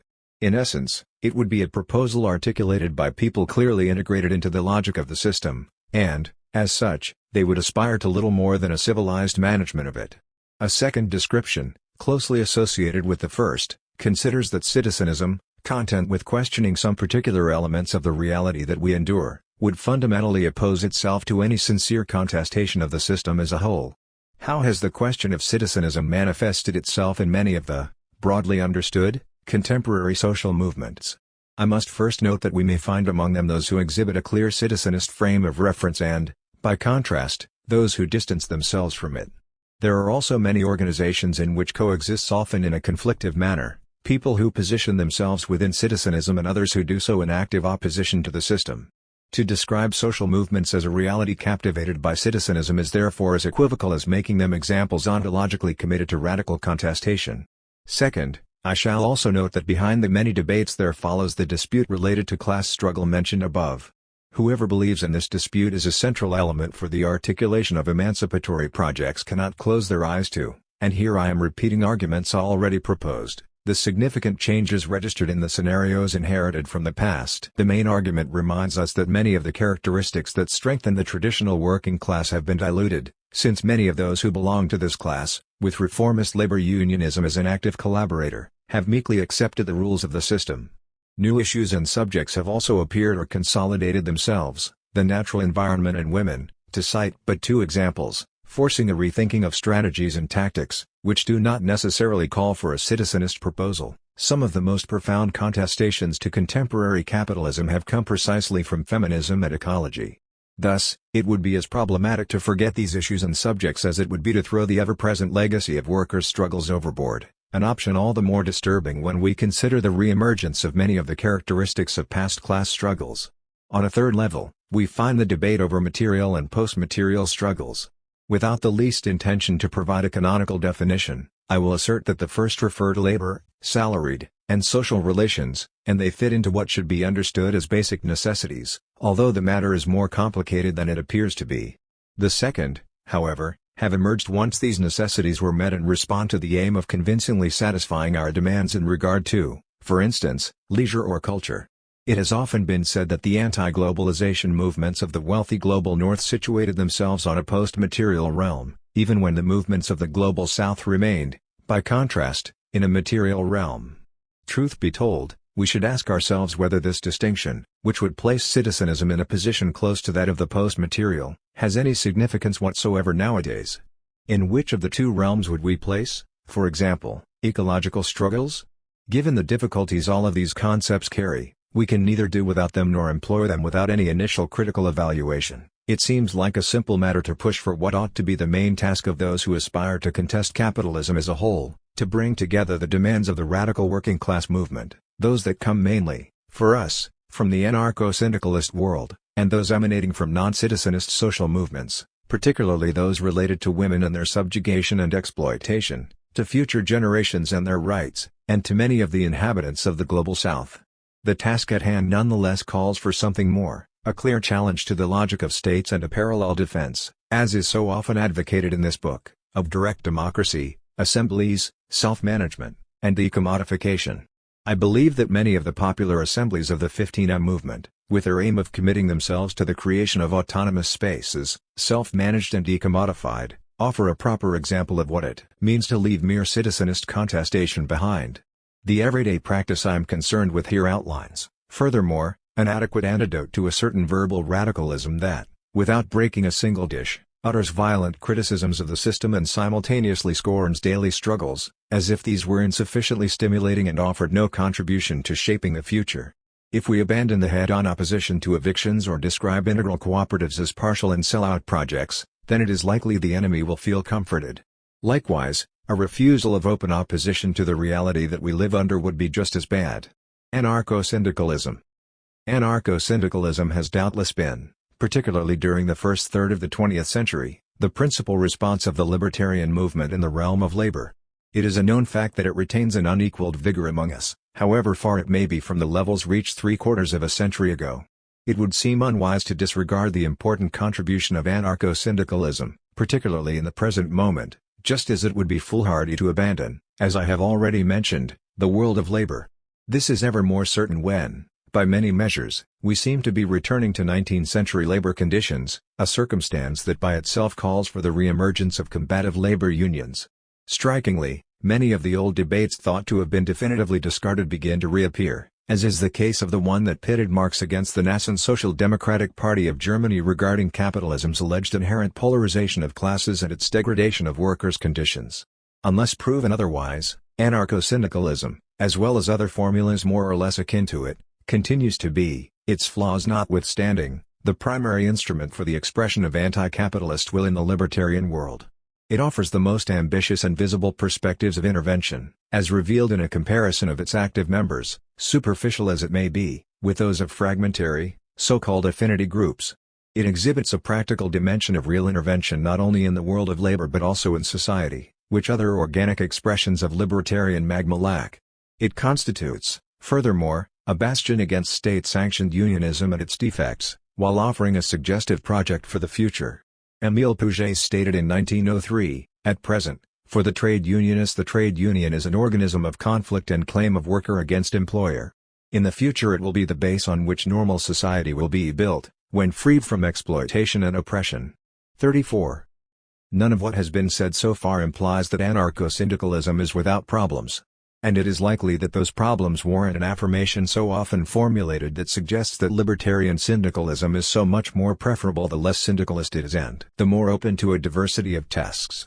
It is not a matter of debating the desirability of unions but rather a matter of breaking through many of the boundaries of the world of labor. And this is so because strictly labor union activity carries with it a range of weaknesses that should not be ignored.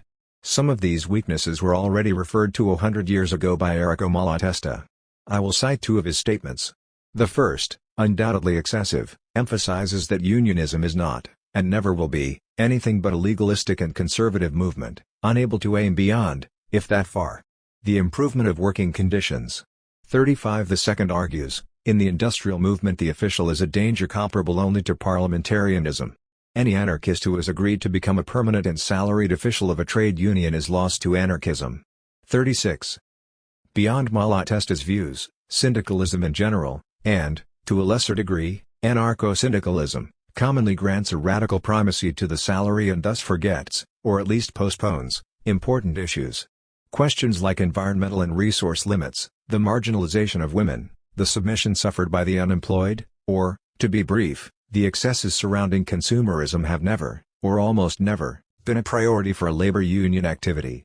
The mere fact that nowadays there are still many unionists who do not understand that a general strike must not only be one of production but also one of consumption clearly expresses my point on the matter. There is no shortage of people who, obsessed by salaries and by the accumulation of goods, consider that the workers' movement should consider the usefulness of distinguishing between misery and poverty, prioritizing an emphasis on the latter over the misery associated with the logic of capitalism, with the apparently unrestrained goal of increasing wealth exponentially. From this perspective, we must remember that in many archaic societies, as well as in many peasant societies, poverty was, and still often is, a voluntary choice. François Berton argued, it concerns the aim of maintaining an equilibrium between the social group and its environment, one of constant limited resources. Or, what's more, preserving another equilibrium, between the members of the social group, that avoids an increase of wealth that favors inequalities between them at the expense of the group's cohesion. 37. From afar, and as is so often the case, it is easy to appreciate the importance of distinguishing between relational benefits, related to our often weak social life, and material benefits. Self-management. Although the concept has clearly been around for a long time, the term self-management only appeared to gain ground in the 1960s, perhaps as translation, initially into French, of the Serbo-Croatian samoupravljanje. Moreover, it is relatively common to suggest that the spreading of the word occurred during the events of May 1968 in France. There is irrefutable proof, however, that the ideas contained in the word self-management existed long before its use, evidenced by the resolutions of the CNT Congress celebrated in 1919, which speak of the socialization of the land and the instruments of production and exchange. 38. Almost 20 years later, the Congress that the CNT held in Saragossa in 1936 defined libertarian communism as a regime, the result of the Federation of Free and Autonomous Agrarian and Industrial Associations, built on the basis of labor unions and free communes. 39. It is also worth remembering that, before the Civil War, There existed a remarkable culture of self-management. The collectivizations attest to this, that was certainly not exclusive to the libertarian world. Many of the organizations affiliated to the Unión General de Trabajadores also participated in it. This culture of self-management has dramatically lost power, as evinced by the fact that two of the current Spanish-majority labor unions of Spain, the Comisiones Obreras and the UGT, with hundreds of thousands of members and significant resources, have been incapable of offering any example of a self-managed organization other than that of a modest travel agency. At the core of the self-management proposition lies the idea, very dear to our grandparents, that the world can function without bosses but not without workers. Before the primordial aggression that the concentration of private property in the hands of a few presupposes, and before the consequent injustice and inequality, self-management promotes the organization of everyone and not an organization above everyone. And it does so in the most diverse of spheres, particularly in the realm of work, through the parallel defense of federal coordination formulas. In short, it combines the principles of autonomy and equality, embodied in rich and plural communities, and not in monolithic realities. Internal pluralism, diversity of opinions, and their respect are crucial, as is the awareness that nothing good is gained if the resolution of problems is delegated to external authorities. However, the practice of self-management is not without its difficulties. I will refer to two of them. While the first relates to the people's interest, sometimes, from an objective point of view, they are not interested in participating, the second refers to the real knowledge of things, often quite slight, these same people display. We should ask, though, whether the first of these difficulties has not been intentionally induced by the system and whether the second has not acquired its unusual relevance because we have unjustifiably accepted complex societies that call for experts' help. Whatever the facts, it seems that the fabric of resistance offered by self-management practices is much stronger than those granted by parliamentary parties. The practice of self-management, thoroughly horizontal and egalitarian, implies for obvious reasons the disappearance of entrepreneurs. This is the occasion to note that the corresponding project is unrelated to what has come to be known as economy of the commons in recent years, whose essential aim is the attempt to make businessmen assume, always within the rules of reigning capitalism, a measured conduct. The idea of good entrepreneurship, however, appears foreign to all libertarian approaches. V. Spaces of autonomy and the new society. Spaces of autonomy.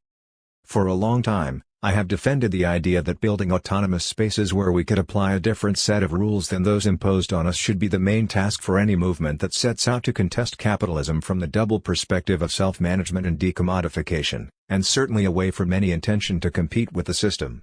The choice that concerns me is as necessary as it is honorable and feasible. It ultimately rests on the conviction that we must begin to build the society of tomorrow today, with the twofold purpose of urgently exiting capitalism and of outlining structures of grassroots self-management, beyond salaried labor and commodities. For, as Landauer put it so well, in an argument similar to the one mentioned above, we are the state, and we shall continue to be the state until we have created the institutions that form a real community. 40 I tend to believe that those spaces, which logically must have a capacity to attract and expand, configure a much more realistic project than the one always proposed, more modestly these days, by enlightened social democracy. When someone talks to me about the necessity of creating a public bank, I feel obliged to ask myself how much time we have to wait before this becomes a reality, especially since the proposal in question must necessarily pass, yet again, through the channel of political parties, parliaments, and institutions. Is it more utopian to call for a generalized self-management than to demand a world government or a reform of the International Monetary Fund?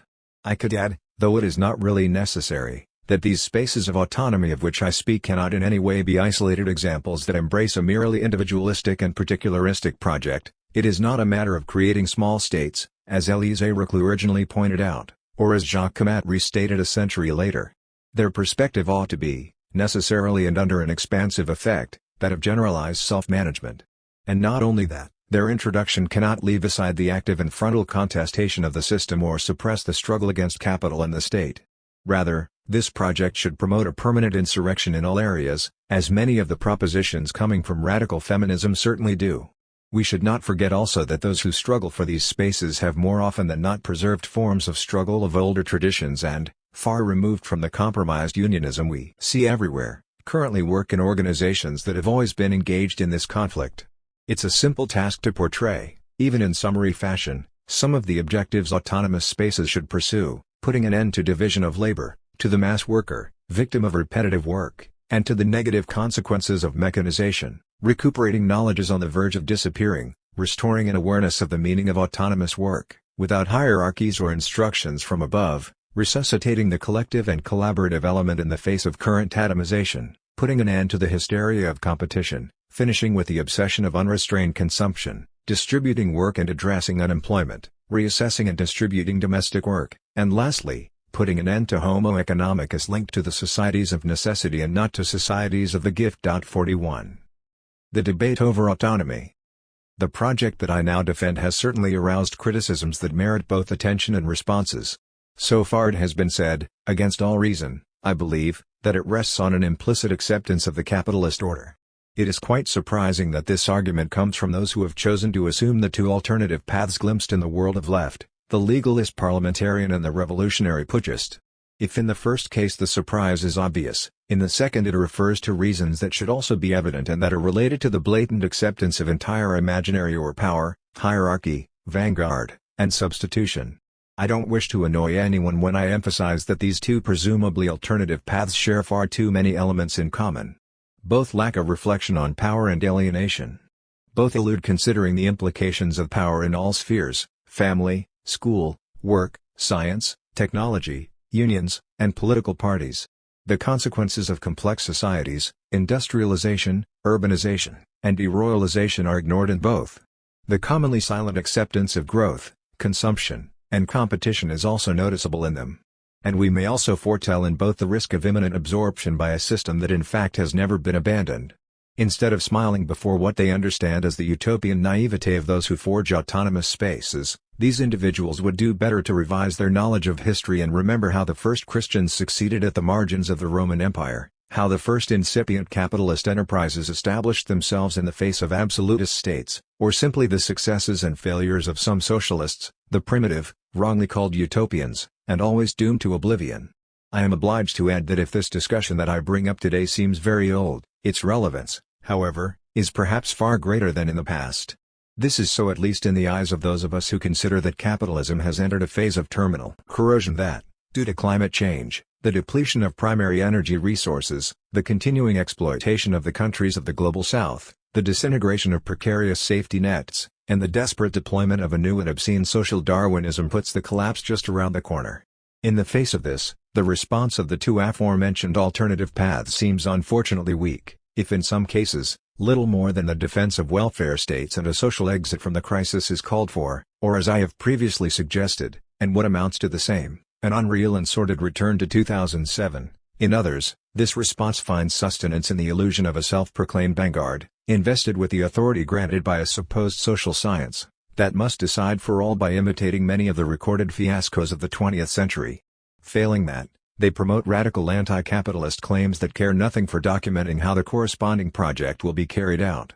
In the end, and in the best of cases, they translate into an active and respectable day-to-day struggle that, however, has limited consequences. I know very well that the horizon of autonomy, self-management, and decommodification does not magically resolve all of these problems. It is easy, for example, for many of the schemes of patriarchal society to persist. And one cannot dismiss the possibility that, under those same schemes, competition and the absence of solidarity are reinforced, amid a lingering respect for the rules of capitalism. I can only assert that the horizon that I now defend points us toward a plausible solution. I don't even believe that this horizon lags behind the other options in regard to 1,000 times repeated discussion, born of the question of whether we are so naive as to conclude that our autonomous spaces will not be the object of the repressive wrath of capital and the state.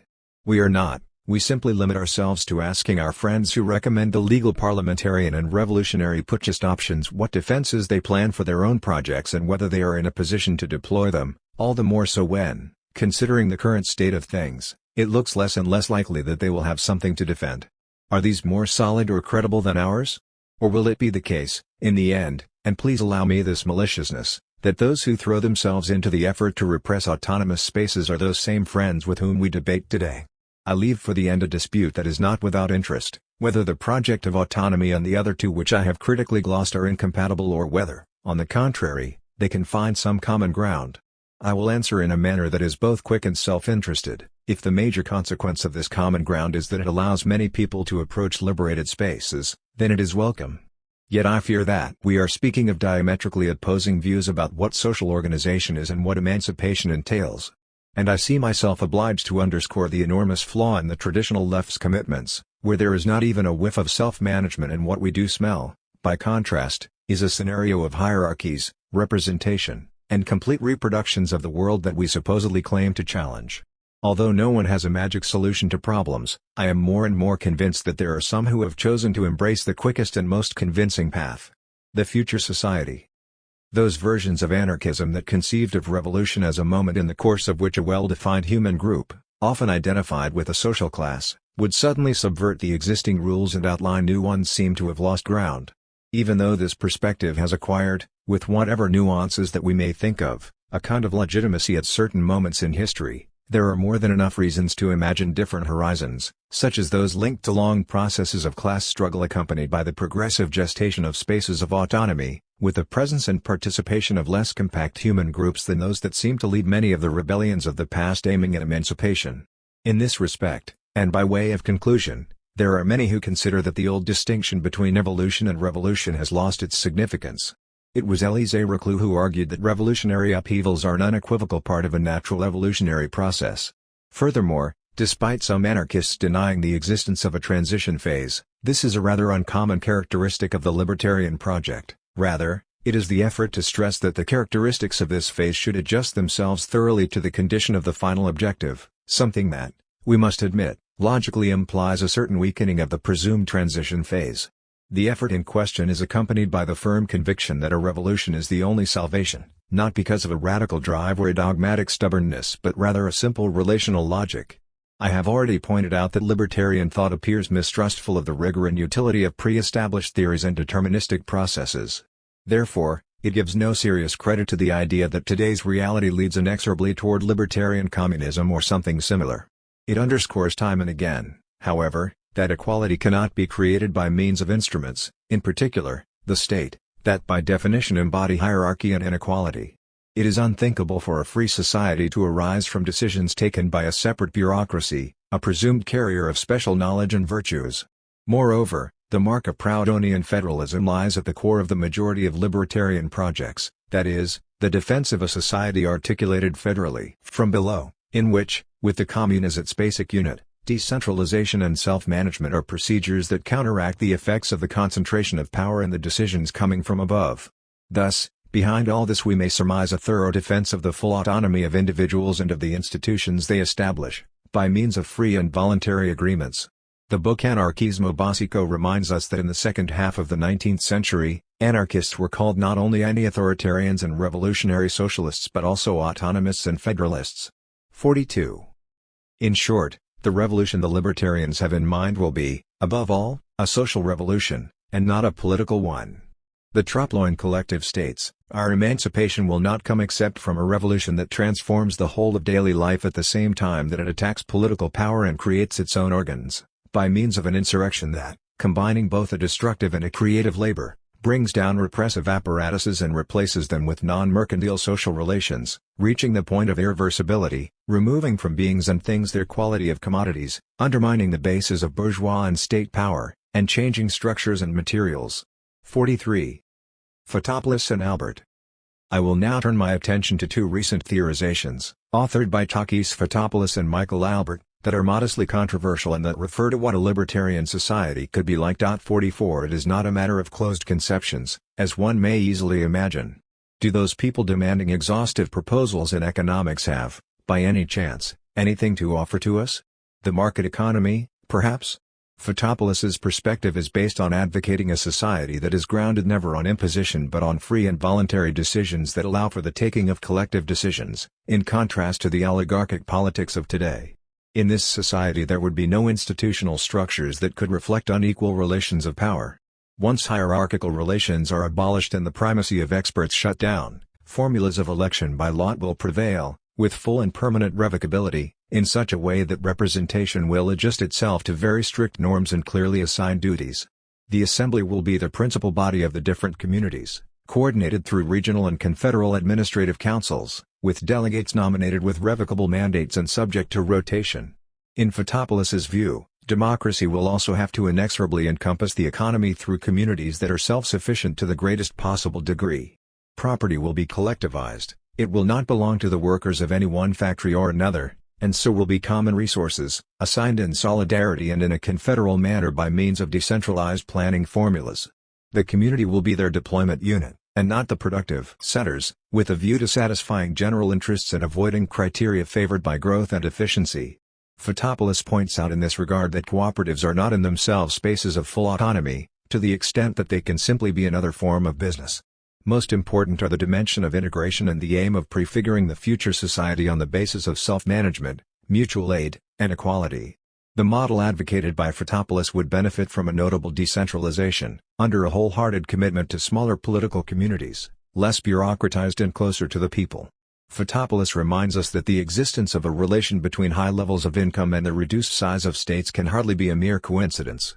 He specifically notes that, at the beginning of the 1990s, 27 of the 45 countries with less than 500,000 inhabitants and 9 of the 13 with less than 100,000 showed high levels of personal income. 45 The functioning of small reclaimed communities will ultimately be characterized by an open, integral pluralism respectful of individual positions.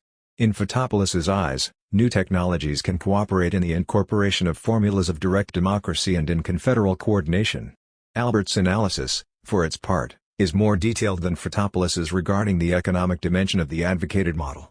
I will content myself here with underlining some of the fundamental principles that sustain it, which in fact are similar to those proposed by Fotopoulos. The work centers, to begin with, should be the property of all citizens, workers and consumers, who would express their preferences through democratic councils present at all levels in a scenario of participatory planning. Elsewhere, the current division of labor, coupled with rooted hierarchies and repetitive tasks, should be rejected. Remuneration shall reflect the effort employed, the time invested, and the sacrifices assumed. The participatory economy postulated by Albert represents a structure fleshed out through councils and information exchange so as to arrive at flexible libertarian planning arrangements which are continually open to the changing conditions and the preferences of consumers and workers. 46 This proposal, of a visibly pragmatic character, aims primarily at liberation in the economy, that is, the postulation of a society free of the economy, just as Malatesta certainly envisioned it. Phi. History and confrontations. Are libertarians. During the celebrations for the centenary of the CNT's foundation in 2010, it was not infrequent to witness among media circles of power many attempts at demystification of what was for us the libertarian movement. Although demystification is always healthy, to do it with something that was formerly and systematically forgotten is striking, much more so when those responsible for it display little interest in freeing themselves from the demonizing clichés that they themselves forged or, in this case, inherited. In the heat of this bewildering ceremony, some of the habits embraced by the Republican bourgeoisie 3/4 of a century ago have reappeared in the form of a contemptuous intellectualism and a commiserating paternalism that are applied to those who, then as now, are the invisible. Our libertarians had their share of flaws, of course. If among them a vanguard often functioned in separation from an apathetic base, the absence of serious plans about the future and the contradictions of participation in the political game were frequently accompanied by a sterile revolutionary gymnastics and, with it, a gratuitous violence. None of this, however, justifies setting aside the enormous merits of a movement that dignified the working class, put into place a model egalitarianism in favor of the most disadvantaged, grew without officials or bureaucracies, contributed efficient instruments of resistance and pressure, developed active networks in the form of farms, workshops, and cooperatives, put into place bold educational and cultural initiatives, and ultimately revealed, in extremely difficult circumstances, a formidable capacity for mobilization. The CNT, in addition, played an essential role in curbing the armed, fascist, uprising of July 1936, had a prominent place, over the months that followed, in the experiences of collectivization, something that would be good for our youth to learn about, and suffered a savage repression at the hands of the new regime. Several highly recommendable studies capture this world of social turmoil and permanent struggle. La Cultura Anarquista a Catalunya, by Ferran Asa, We, the Anarchists, by Stuart Christie, Venganza de Classe, by Xavier Diez, Anarchism in the City, by Chris Elam, Anarchistas by Dolores Marin, and La Revolución Libertaria, by Elena Osaña. 47. I shall, nonetheless, return to the official discourse, always associated with a shameful exercise in presentism, What happened in the past is judged on the basis of the values that, supposedly, are ours today. Nothing then is simpler than to forget the extreme conditions of work and repression that made themselves felt in the 1930s, just as there is nothing simpler than to equate the violence of the system with that of those who suffered it. There is nothing more reasonable than to take as proven the reformist character of the Second Workers' Republic, while also forgetting the repression that ensued, not only during the Black Biennium or Biennio Negro, the systematic breach of approved laws, and the frequent silent acceptance of many of the rules of the past. Therefore, from the comfort of the present, there is nothing more logical than to set good Unionists against bad anarchists, while at the same time presenting overwhelming evidence of the fortunate participation of the CNT in the traditional political game, stigmatizing everything that smells of social revolution as anachronistic and contemptible, and turning libertarians into those bearing the greatest responsibility for the troubles of the Republic. A vivid example is expressed in the worn-out contrast between violent anarchists, often presented as genuine delinquents, responsible for so many deaths, and neat militants of left-wing parties, who always maintained their composure. Santos Julia wrote in the pages of El País at the time that the slaughters in the ranks of the Franquistas during the Civil War were not carried out by Republicans, but rather by supporters of a social revolution that, had it triumphed, would also have implied the end of the Republic. 48 Josep Fontana, in his pseudo-reply in Publico, 49 notably opted to avoid the main debate, interested in separating the violence of the Franquistas and that of the Republicans. He chose to answer with silence regarding what can only be understood as Julia's acritical and classist demonization of the social revolution, accompanied by a canonization of the Republic, as apparent source of all that is good. This type of discourse is, furthermore, very frequent in the collective book authored by a handful of historians, more or less associated with the official left, and published in the beginning of 2012 to oppose the manipulations of the Royal Academy of History. 50. As regards presentism, it always rests on a complete acceptance of the presumed goodness of the order we enjoy today. From this perspective, it is possible to comprehend that another prestigious historian, José Álvarez Junco, who apparently has never heard of the Scala affair, the Barcelona fire of 1978 in which an attempt was made to lay the blame on the libertarian movement, allows himself to assert that the CNT did not recover after 1975 due to its incapacity to accept the sacred rules of the transition. If everyone is free to express their opinions, it would be better to keep a distance from those who offer such opinions as the distinguished product of a sharp and scientific work, behind which endless prejudices, as well as biased and ideological versions of history, are concealed. The last of the stigmas of this pathetic discourse is the repeated assertion that anarchism ceased to exist in 1939. To give the lie to it, it is necessary to consider a vast array of information. Let us remember that anarcho-syndicalism is still alive and present, however much the disinformation media prefer to continue to associate it with picket lines and violence. The mark of libertarian thought is also easily discernible in new social movements, feminism, environmentalism, pacifism, and the very new, the worlds of anti-globalization, degrowth, or indignation. Many of these movements' strategies, which may appear to us to be extremely innovative, were developed, as I will immediately attempt to show, in the libertarian world 80 years ago. The urgency, on the other hand, of responding to the endless collapse of social democracy and Leninism has brought back to discussion words such as self-management, socialization, and decentralization in support of societies that are not based on coercion or the search for profit and that are suspicious of the supposedly liberating potential of technology. Against these facts, the assertion that anarchism is an ideology of the past, so common in palace sermons, reveals rather well the time in which those who express it live. The Republican myth. The only serious reason that invites us to lend any support to the Republican option is the corruption of the monarchy we live under. This option, however, often presupposes that the most important problems that burden us are closely and exclusively tied to the monarchical institution. As if a republic would magically solve them all. Nevertheless, it is necessary to bear in mind that the majority of the member states of the European Union are republics, without this being in itself a guarantee of anything relevant. It is certainly true that, in the Spanish case, the demand for a republic not only sinks its roots in an awareness of the conditions of the actually existing monarchy, it is also based on the desire to return dignity to the political regime that reigned in the 1930s. Even though such a desire is highly respectable, how can the teachers of the republic not be honored, and how can one not remember those who fought fascism? It would be good if people who wish to give it free rein also kept their distance from something that ultimately seems, even in this case, like a delicate process of inventing a tradition. And we do the truth no favors if we avoid criticisms of the Second Republic. I am clearly not referring here to those poured by the revisionist literature of the ultramontanist right. I am thinking of those criticisms that touch the raw nerve of how the Republic served to ground the interests of an ascendant bourgeoisie that did not hesitate to point its sharp instruments of repression against those popular classes it supposedly wished to educate.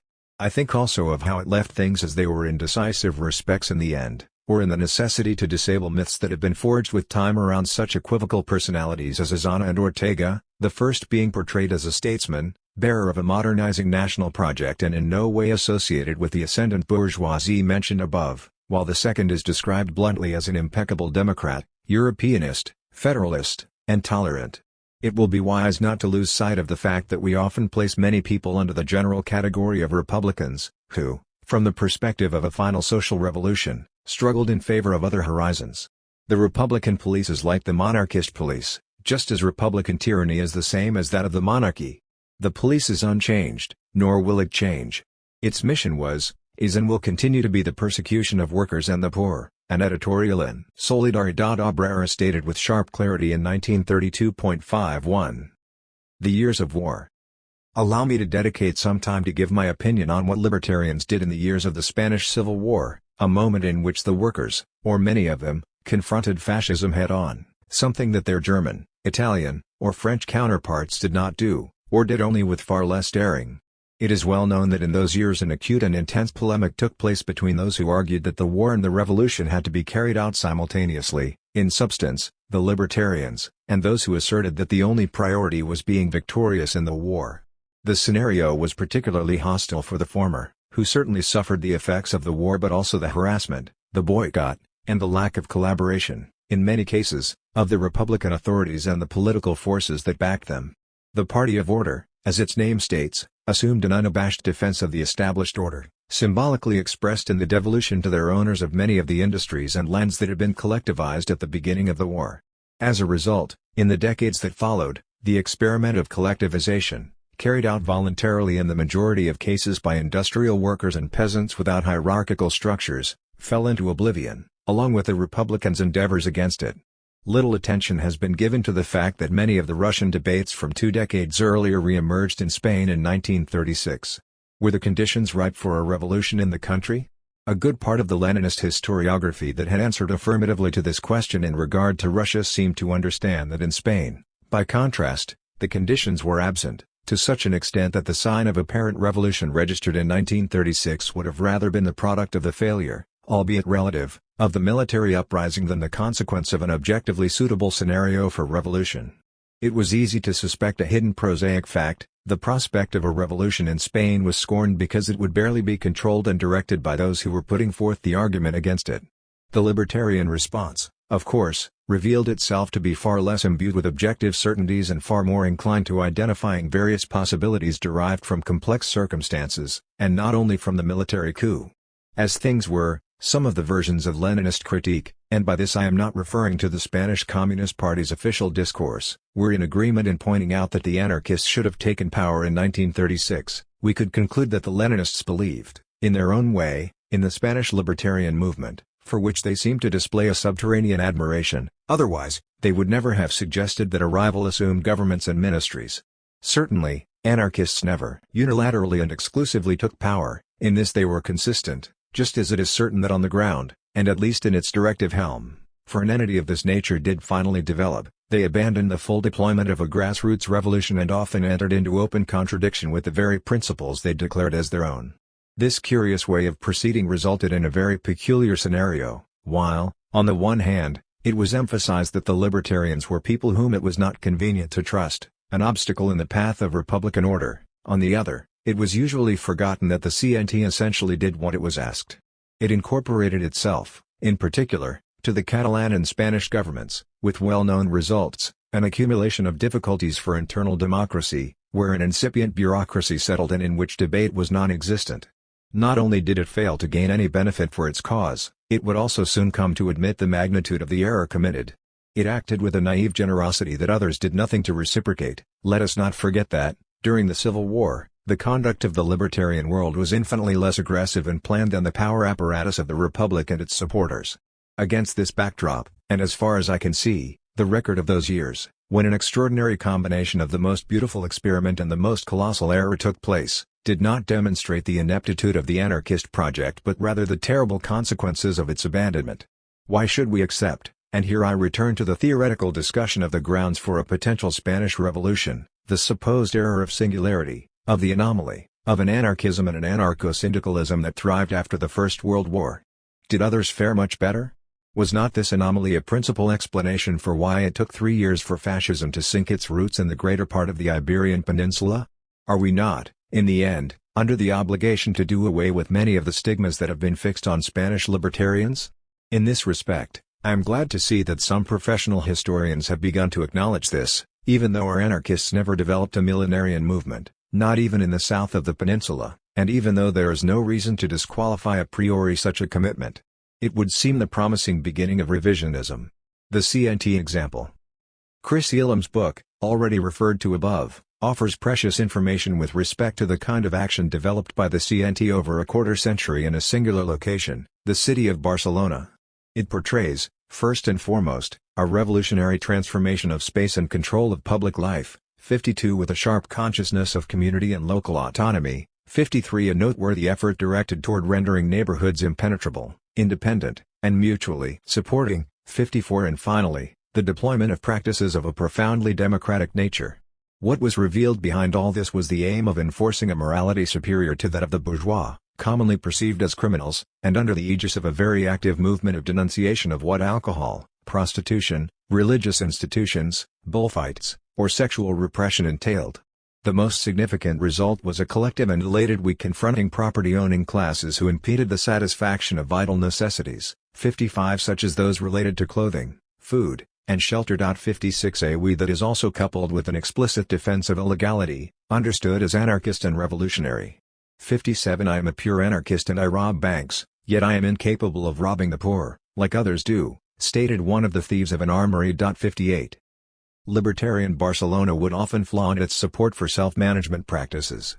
Let us remember, for example, that in the 1919 CNT Congress it was proposed that vacant lands be expropriated and new buildings be constructed by union labor. Although in a different domain, Terms reminds us that graphic arts labor unions were incited to apply a red censorship over those publications that misinformed on matters related to questions of labor. 59 Is this even imaginable among the majority labor unions in Spain today? Furthermore, many initiatives that appear to us strictly contemporary were tried by our anarchist and anarcho-syndicalist grandparents, very knowledgeable in the meaning of direct action. I speak of strikers and the unemployed who would refuse to pay in restaurants, of protected groups of women who would rob shops, or of more delicate operations, like robberies of banks or to those transporting money and payrolls.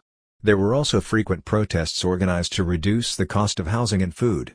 Let us not forget that there also existed a tenants' union, Sindicato de Inquilinos, which in 1922 managed to call a strike in collaboration with the construction workers. House occupations were the order of the day, as well as what we would call today a strikes in front of the homes of large property owners. 60 That the initiatives went beyond the realm of work is laid bare by the fact that in the 1930s the Economic Defense Commission, Comisión de Defensa Económica, proposed increasing efforts to make workers aware of consumption problems in the face of speculative, rentier, and commercial interests, coupled with numerous complaints about the low quality of the goods produced or demands related to schools, health centers, public lighting, and transportation. Another of the characteristics of libertarian practice was its clearly inclusive nature. In situations where respect for older generations was proverbial, a constant preoccupation with the problems of the unemployed was also evident. Groups of unemployed who sought work were frequently put together, and thus they collectively exercised a certain pressure on business owners. The CNT also organized its own employment offices that aimed at pressing bosses and controlling their practices, and it was often the means of entry and integration into the cities for arriving immigrants. Libertarians were also prone to rejecting those categories whose purpose in prison was to distinguish between political, social, and common prisoners.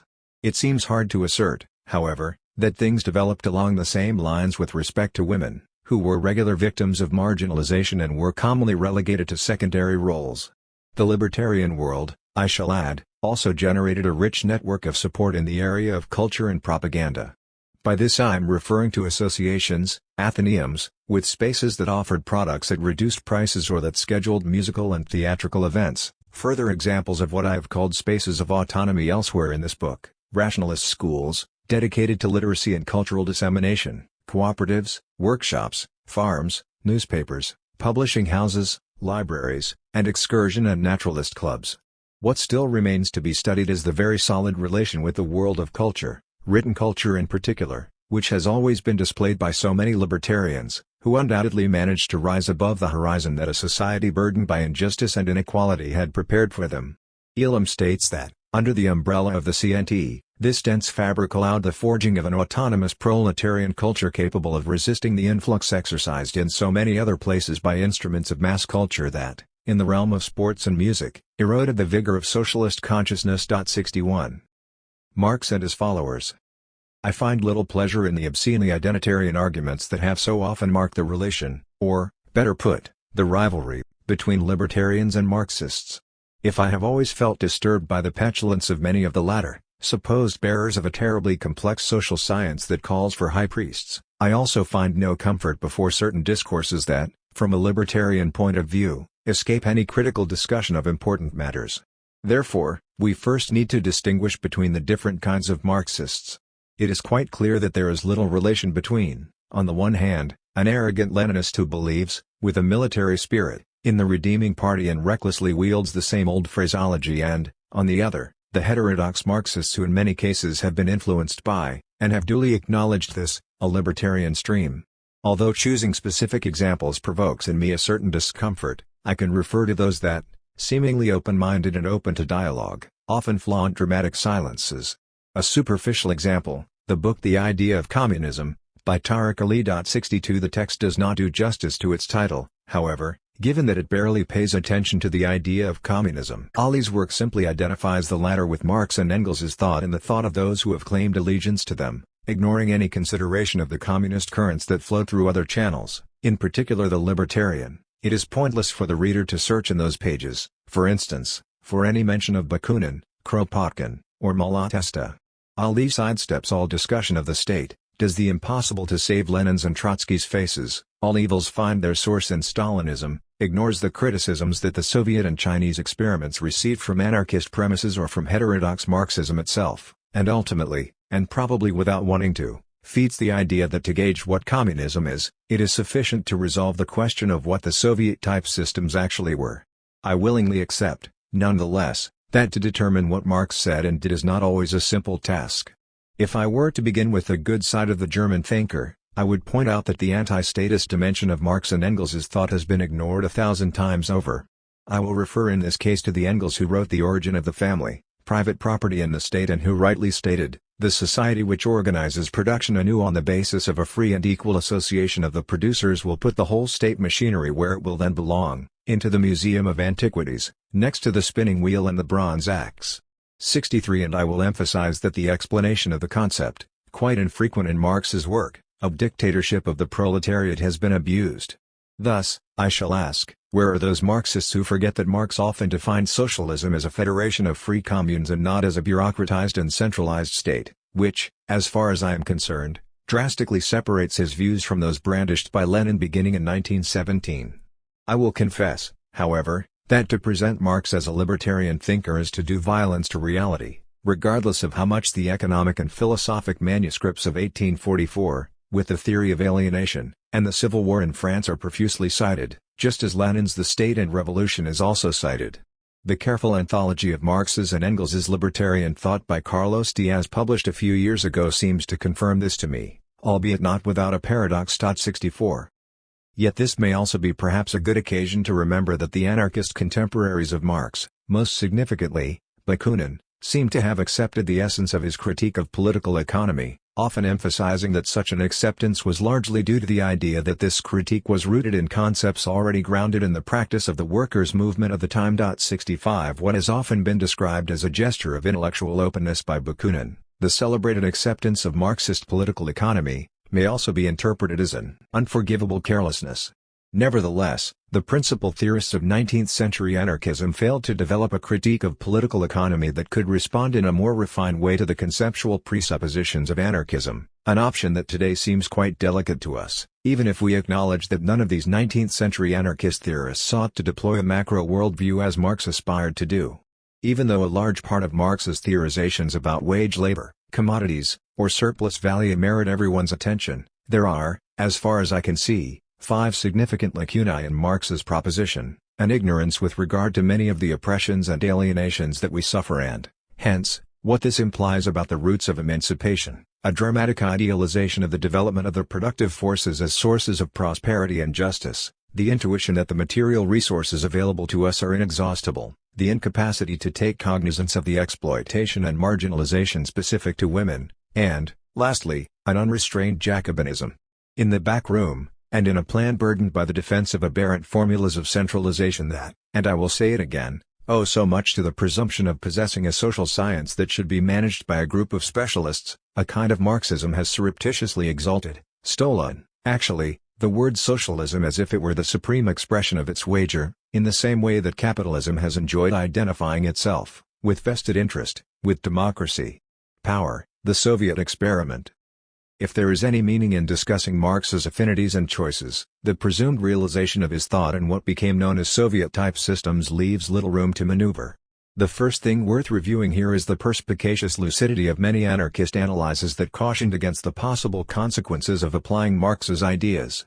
I speak of possible deviations because, indeed, the relation between the Marx's work and what Lenin did with it is controversial, to such an extent that there is no good reason to attribute to the former many of the decisions assumed by the latter. In a similar way, it would be naive to confuse Lenin with Stalin, as well as to conclude that the first had nothing to do with the scenario outlined by his successor in regard to the management of the Soviet state. With respect to the latter, I certainly do not include myself among those who reckon that the majority of the miseries that this state has caused were the product of Stalinism's maliciousness. The seed had been planted by Lenin with the cancellation of the Soviets' independent power, the decision to proscribe other political alternatives, the aberrant centralizing project that served as foundation for a nascent bureaucracy, the rehabilitation of a good part of the imperial logic of Tsarism, or, in sum, a sui generis interpretation of what Marx had understood regarding what should be the development of capitalism and social formations. I come back nevertheless to the anarchist analyses by appealing to 3 examples. The first is from Bakunin: the leaders of the Communist Party, namely Mr. Marx and his followers, will proceed to liberate humanity in their own way. They will concentrate the reins of government in a strong hand. They will establish a single state bank, concentrating in its hands all commercial, industrial, agricultural, and even scientific production, and then divide the masses into 2 armies, industrial and agricultural, under the direct command of state engineers, who will constitute a new privileged scientific and political class.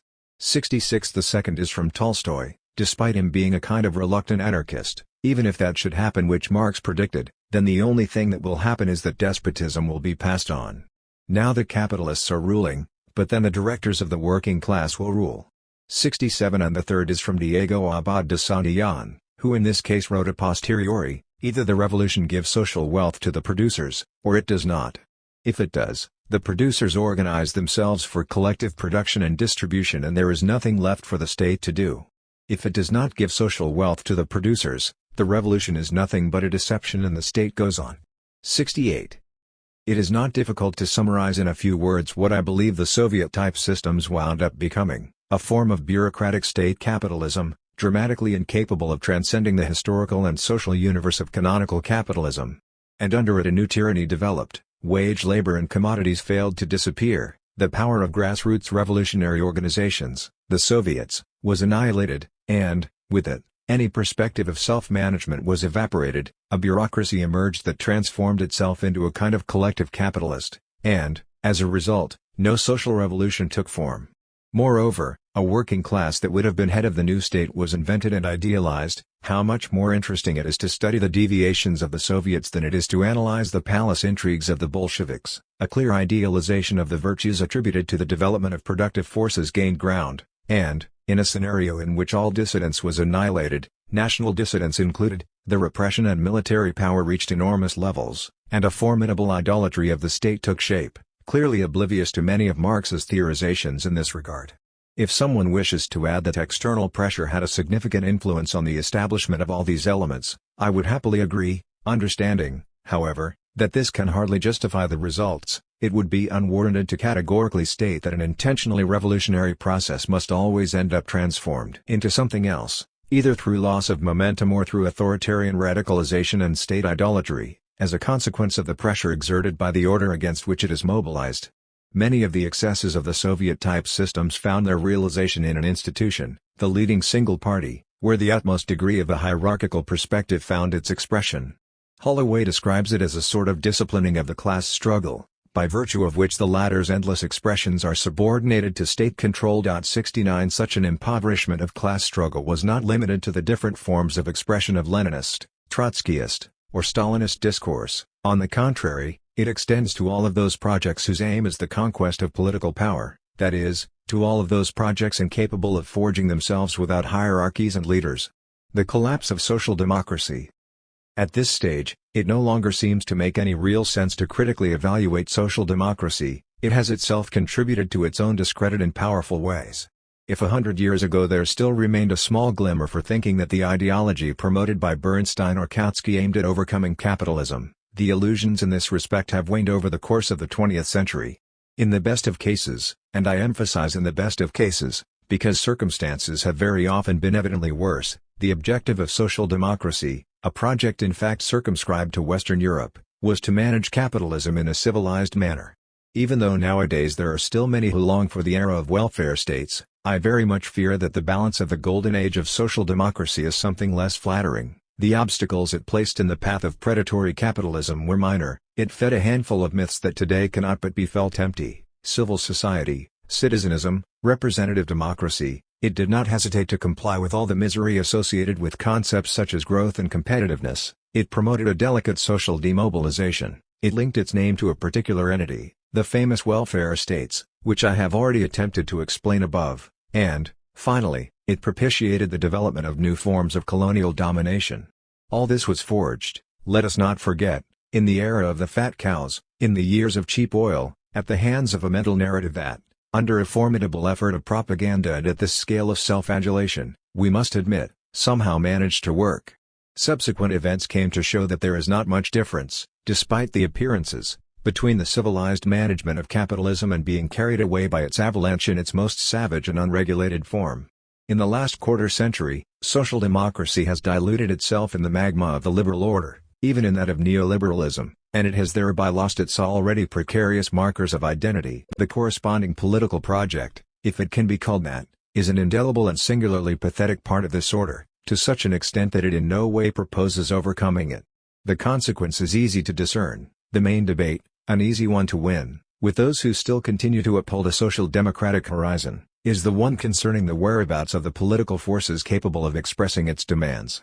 Behind this dispute, of course, is another, one that is born out of the understanding that the survivors of the shipwreck of social democracy, permeated to unimaginable extremes by the logic of the system we live under, soaked in private property and the market, hardly seem able to address the essential problem of the planet's environmental and resource limitations. It is as if they lived in 1930s Washington or 1963 Stockholm and had not taken notice of the fact that the very heart of Keynesian politics, equally idolatrous of the state, has been indelibly damaged by this problem. Things being what they are, an evident conclusion arises: the deviation of Leninism and of social democracy has become a central element in the inspiration of anarchist ideas. The least that can be said is that in a scenario marked by the ruin of Soviet-type systems, I know already that such a ruin is nothing more than that of Leninism, and the collapse of social democracy, anarchist ideas have ended up visibly less affected and in much better shape. Although there is no reason to exclude the possible re-emergence of projects that appeal, to a greater or lesser degree, to social democracy or Leninism, an accumulation of information has been feeding the certainty about how these reborn projects will turn out, far from any emancipatory perspective or any serious awareness of what the collapse entails.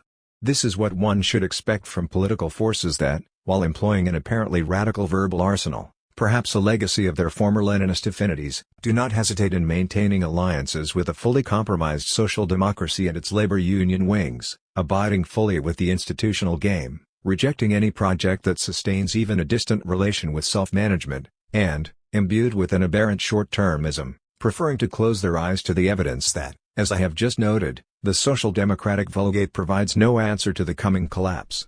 The Latin American models. The exhaustion of social democracy and Leninism has brought with it, perhaps inevitably, the emergence of projects that seek to be different from those born of these two worldviews. The debate is an open one, Do the leftist governments of Latin America offer an inspirational model that could provide answers to the many dead ends that we find ourselves facing here in the opulent global north? Or, on the contrary, despite the fanfare, should we remain cautious about what these governments represent? Let us not forget that, for many who support the first idea, experiments like those of Venezuela, Ecuador, or Bolivia demonstrate the possibility of respecting the norms of liberal democracy. There are reasonably pluralistic elections in these countries, while simultaneously implementing social policies that are changing the situation, truly and fortunately, in favor of the disadvantaged. Certainly, much of the support that these models incite would respond to at least two distinct perceptions, while for some their greatest virtue would derive from the absence of the vices of real socialism, for others, closer to the organic and dogmatic ideas of Third International Communism, it would rather be the fortunate continuity of what Soviet-type models have, at all levels, always implied. Before taking up this subject, allow me to say that, from my perspective, this is not a matter of denying that these governments have outlined policies preferable to those of their predecessors. It would be equally problematic to dogmatically and a prioristically reject all they signify, especially given the relief they provide from harassment suffered at the hands of the powerful. Lastly, it would be unwise to close our eyes to certain possibly stimulating tendencies that appeal to options of self-management or to projects linked not to governments but rather to indigenous communities and their unique forms of organization and conduct. Having said that, however, and to get directly to the most important point, I believe we are obliged to ask ourselves whether experiences like those of Venezuela, Ecuador, or Bolivia constitute suggestive and convincing examples for those of us who find inspiration in a libertarian worldview. And the answer, which to me seems obvious, is negative. And this is so, as it were, for 5 reasons. The first of these reasons regards the visibly personalist character of the models here under discussion, built primarily from top to bottom and, in some cases, also dependent on the armed forces. In the libertarian world, where a proud and explicit rejection of leaderships and personalisms exists, projects that evidently move in an opposing direction hardly find any acceptance. Second, I shall underline that this is not just a matter of leaderships and hierarchies. The other side of the issue has to do with the weakness of the formulas that, in the Latin American models, should permit not only grassroots control but also the full development of projects of self-management. To this may be added the many illusions that derive from the open acceptance of the rules of the game, which refer to liberal democracy, particularly from one of these rules, that which holds that there is nothing wrong with delegating our decision-making ability to others. Third, the state is almost everything in these models. It is expected that an institution inherited from the old powers should operate in the service of projects whose emancipatory potential, I am afraid, is significantly weighed down. Under this new optical illusion, it is hardly surprising, then, that the typical vices of bureaucratization and corruption still survive. Fourth, I am obliged to draw attention to the existence of an obvious confusion regarding the underlying condition of the majority of the projects embraced by the leftist governments of Latin America. These projects have almost always pointed in the direction of an amplification of the welfare functions of the institution of the state. Nothing would be more unfortunate than to confuse this with socialism, unless, of course, we remove from this notion much of the richness associated with its meaning. If, on the one hand, there is no record of any socialization of property, or, in the best of cases, such socialization has been marginal, on the other hand, despite the myriad obstacles they have been subjected to, the rules of the market and of capitalism have unequivocally survived. I will allow myself a fifth and final observation. Even in the cases where the participation of indigenous communities in certain institutional projects may have somewhat reduced this concern, the experiences I have been describing have commonly and sadly succumbed to the spell of productivist and developmentalist projects that seem to mimetically reproduce many of the miseries that the opulent global north has exported, more often than not, with reasonable success. Let us return to the main argument. Even if there is no great doubt that leftist Latin American governments have contributed, some more, some less, to the improvement of the conditions of the popular classes, it would seem necessary, from a libertarian perspective, to remain cautious. And this for one principal reason, the certainty that, with the tools these governments have deployed, it is extremely difficult to imagine the establishment of future societies characterized by equality, self-management, decommodification, and respect for the rights of the generations to come. Yet nothing would please me more than to be mistaken. 7. New heirs. Cross-fertilizations. It is very common to consider, with many ambiguities, that the 3 major manifestations of what became known as new social movements are feminism, environmentalism, and what has sometimes been described as pacifism or, other times, anti-militarism. Years ago, when I set out on the task of giving shape to an anthology of libertarian thought, I must confess I encountered some serious problems when it came to tracing the presence of the material and conceptual foundations of feminism and environmentalism. Not so, however, for pacifism/anti-militarism, among the classics of 19th-century anarchism. To the extent that I feel tempted to improvise a quick conclusion, the frequent and lucid reflections about the condition of women and our precarious place in the natural world have rather come late, for that matter, from individuals who should be labeled as libertarians rather than anarchists, in the strict sense of the word, following the categorization I proposed earlier and to which I appeal to throughout this. All in all, it is important to understand what I wish to say. Even though the presence of feminism and environmentalism has been weak in anarchist thought for a very long time, just as it has been, in a similar fashion, with Marx and his epigones, it does not mean that it did not carry through the pertinent revisions with reasonable success, as I will attempt to document. And it also does not mean that there are serious obstacles for mutual inspiration today. Anarchism and feminism. Despite what I have just said, there exist relatively important considerations about women and their problems among anarchist thinkers and movements of the past, even if they are often sporadic and not always fully lucid. I will begin by recalling that Bakunin rejected patriarchy on many occasions and denounced the despotism of the husband, the father, and the eldest brother over the family, something that turned it into a school of violence and triumphant bestiality, of cowardice and the daily perversions of the family home. 70 My father had been quite rich. He was, in the language of the time, owner of 1,000 male souls, for women were not counted in slavery, in the same way that they also do not count in freedom today. Added Bakunin. 71 In 1872, a Spanish anarchist Congress proclaimed, moreover, the equality of women and men, both at home and in workplaces, a principle very often expressed by Bakunin himself, which in theory at least was later endorsed by anarcho-syndicalism. There was certainly no shortage of competing opinions, such as those voiced, in the wake of Proudhon, by Ricardo Mella. While very suggestive in so many other fields, he believed women should essentially give themselves over to reproduction and care of the home. I would like to add that even though it was common for Spanish anarcho-syndicalists to assume that the abolition of private property would by itself lead to the emancipation of women, there were positions, minority positions, however, that advocated the creation of specific organizations dedicated to struggling for this emancipation, distrustful of the identification invoked above. 72.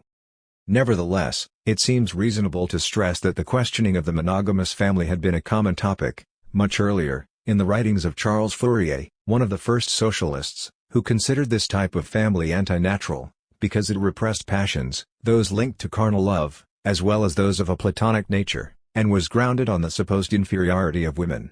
We should not forget that the condition of women in many of the communities built following the ideas of the first socialists was anything but enviable. There were fortunate exceptions, though, such as those associated with certain communities of an anarchist nature or with some, but not all, of the experiments encouraged by Owenists and Fourierists. 73 In general terms, it should be said that in this scenario a greater emphasis was placed on the practice of free love, regardless of what was understood by this concept, than on the liberation of women. Certainly, and as it would be expected, the majority of the contributions in this field came from libertarian women. The North American Voltairine de Cleyre, little known among us, defended free love and birth control, rejected monogamy on the grounds for the sexual division of labor, and condemned repeatedly the double exploitation suffered by women as a result. Louise Michel struggled against the discrimination suffered by women and for the equality of the sexes. The Argentine anarchist Carmen Larreva emphasized how inequality functioned to the detriment of women, but not without forcefully denouncing sexual hypocrisy and the exploitation that characterize our societies. Emma Goldman, for her part, argued that the only difference between a married woman and a prostitute is the permanent character of exploitation suffered by the former, demanding the complete independence of women. The Spanish Teresa Claramunt and Teresa Main challenged the argument sustaining the inherent superiority of men, a fictitious superiority that is, nonetheless, at the core of all social organization. Many of these ideas were at the origin of a movement called Mujeres Libres, very fertile in the 1930s. Thus, despite Federica Montseni's inclination to stress that anarchism had never distinguished between man and woman, 74 the daily reality of many of the anarchist organizations, and I had the opportunity to notice this, belie time and again the good intentions of such a statement. In the dense social magma in which contradictions were frequent, it is sufficient to recall that in the wake of the 1936 revolution, despite many anarchists and anarcho-syndicalists being firmly determined to close the brothels, There were others equally determined to defend their continuity under the singular argument that invoked the need for providing workers and militiamen with an escape. 75. Nowadays it is rather easy to discern a fluid relation between radical feminism and anarchism. Many libertarian feminists have underlined that, in actuality, the majority of radical feminists are unconsciously anarchists. Peggy Cornegger has stated, "Women's intuitive anarchism, if sharpened and clarified, is an incredible leap forward, or beyond, in the struggle for human liberation." 76. At the same time, in the libertarian world there is a strong conviction that strictly feminist organizations are necessary, in the same vein as affinity groups. In this respect, a necessity imposes itself of breaking with the isolation that so many women suffer in the enforced consciousness that they must liberate themselves, without reproducing schemas of domination and submission, and on the basis of mutual aid, equality, and the refusal of leaderships. The emancipation of women will be the work of women themselves, or it will not be. I am referring to an anarcho-feminism that openly contests capitalism, recalls that patriarchy and class exploitation maintain an obvious interrelation, and concerns itself with an extremely broad range of issues. This variety is illustrated in the critique of marriage and the nuclear family, heterosexuality's radical primacy, fixed sexual identities, hierarchical norms, alienating divisions, stereotypes expressed in education and culture, and a double exploitation. This is also confirmed by the desire to increase power over the body and the aspiration to reinvent everyday life. To demand equality between men and women in a system weighed down ontologically by inequality and hierarchy leads to a multitude of contradictions. Some problems are likely to resolve themselves, but only at the cost of reinforcing others. In a theater where the evident risk of reproducing the rules of the game of power, at the origin of the marginalization of women, seems palpable. Feminism doesn't mean female corporate power or a woman president, it means no corporate power and no presidents. 77. Ultimately, what seems to reveal itself is a deep awareness regarding what power signifies. If it survives in a matriarchal society, many of the usual problems will survive as well. With such difficulties, it is not hard to understand how the critique of omnipresent state feminism has been strengthened, bound as it is to the idea that problems can be fully resolved by demanding an assortment of things from state institutions. And it is equally unsurprising that the rebellious potential of radical feminism's global discourse makes itself felt at times. Biological resistances. I have already noted that the ecological question does not have a very consistent presence in the writings of 19th-century anarchists. The only exception in this regard is perhaps expressed in the work of Élisée Reclus. Of course, some will say that circumstances were even more delicate back then. Kropotkin, to cite but one example, not only seemed to share with Marx the same certainties concerning the seemingly impossible exhaustion of natural resources, but also disagreed harshly with the Luddites and criticized the antipathy that machinery provoked in William Morris, adhering, in turn, to the acritical praise of mechanization displayed at another time by William Godwin. Furthermore, some decades later, all of the currents of the Spanish libertarian world, from the Trientistas to the Faistas, 78 and cautiously embraced a productivist perception that ingenuously idealized work and consumption. Despite all of this, it is also true that an almost biological mistrust can be seen among the majority of anarchist thinkers regarding the virtues, idolized by Marx, of large industrial complexes, of centralized mass production, and of the strict regimentation of labor that took shape, for instance, under Taylorism. The defense of self-management and direct democracy constituted an interesting antidote to such projects and realities. This aside, and relatedly, not all anarchist thinkers proposed societies marked by the desirability of abundance. Thus, for example, the aforementioned Godwin, for whom luxury was an inexorable source of corruption, advocated that one should work only enough to assure happiness and affirmed that the simpler life is, the better. Austerity and self-restraint were, in any case, part of the daily life of militants and libertarian organizations. It is enough to recall the example of many Spanish anarchist peasants who clearly struggled for a simple and austere life.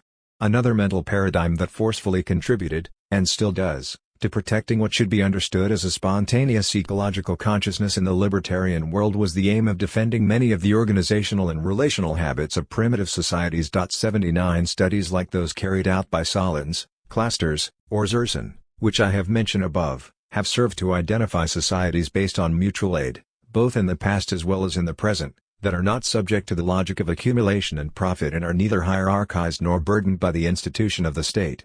I believe that the paradigm that I refer to has rarely led to any naive analyses but has rather helped to distinguish healthy elements in human communities that otherwise present very divergent perspectives.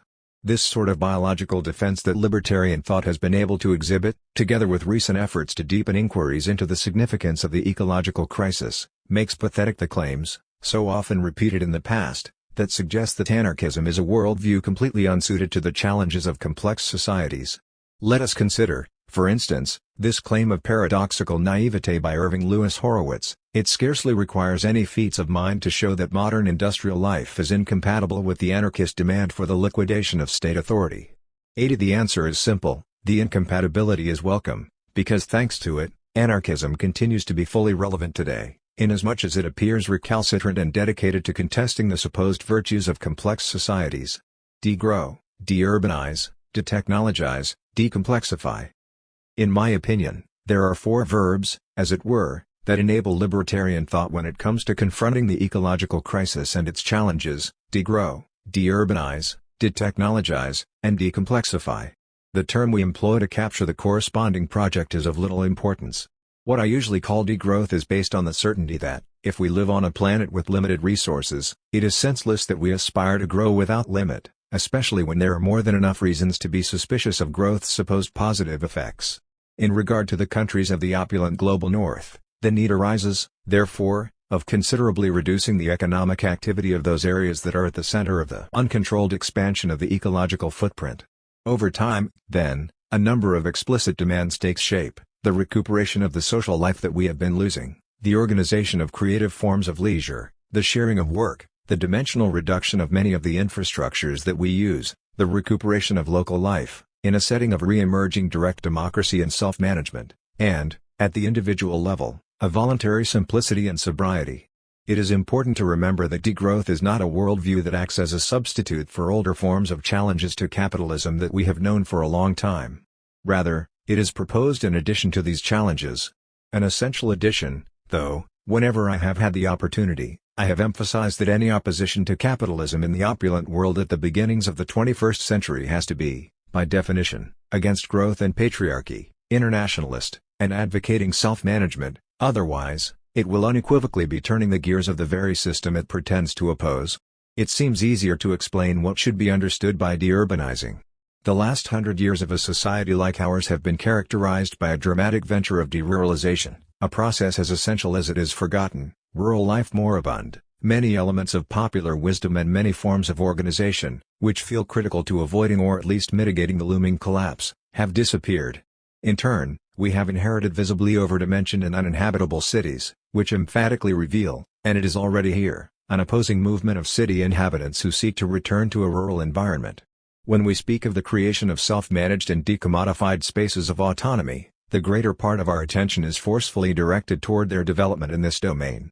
I willingly assume that detechnologizing involves a certain degree of provocation. Contemporary libertarians are accustomed to pairing a frequent and consistent use of technology, computer science above all else, with a critical discourse in regard to that same technology, something that is not without its contradictions.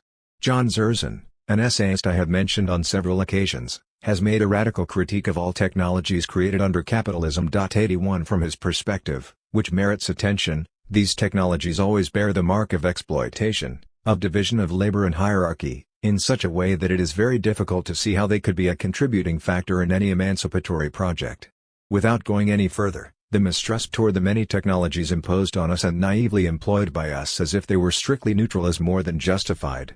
And this seems more evident when there is no reason to conclude that these technologies may by themselves engender self-management or the reconstruction of a lost social life, and when data accumulates that lead us to consider that many of these technologies reveal desire to permanently surveil and control.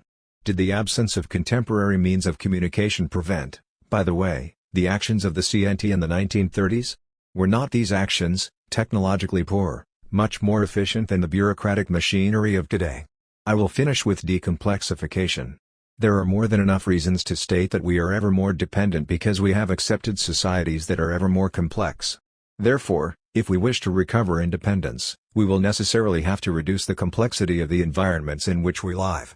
Many of the disinherited of the world, inhabitants of the countries of the Global South, find themselves paradoxically in a better position than ours to face the likely coming collapse. They live in small human communities, have maintained a much richer social life than is evident in our cities, have preserved a much more fluid relation with the natural world, and, As I have just suggested, they are much more independent.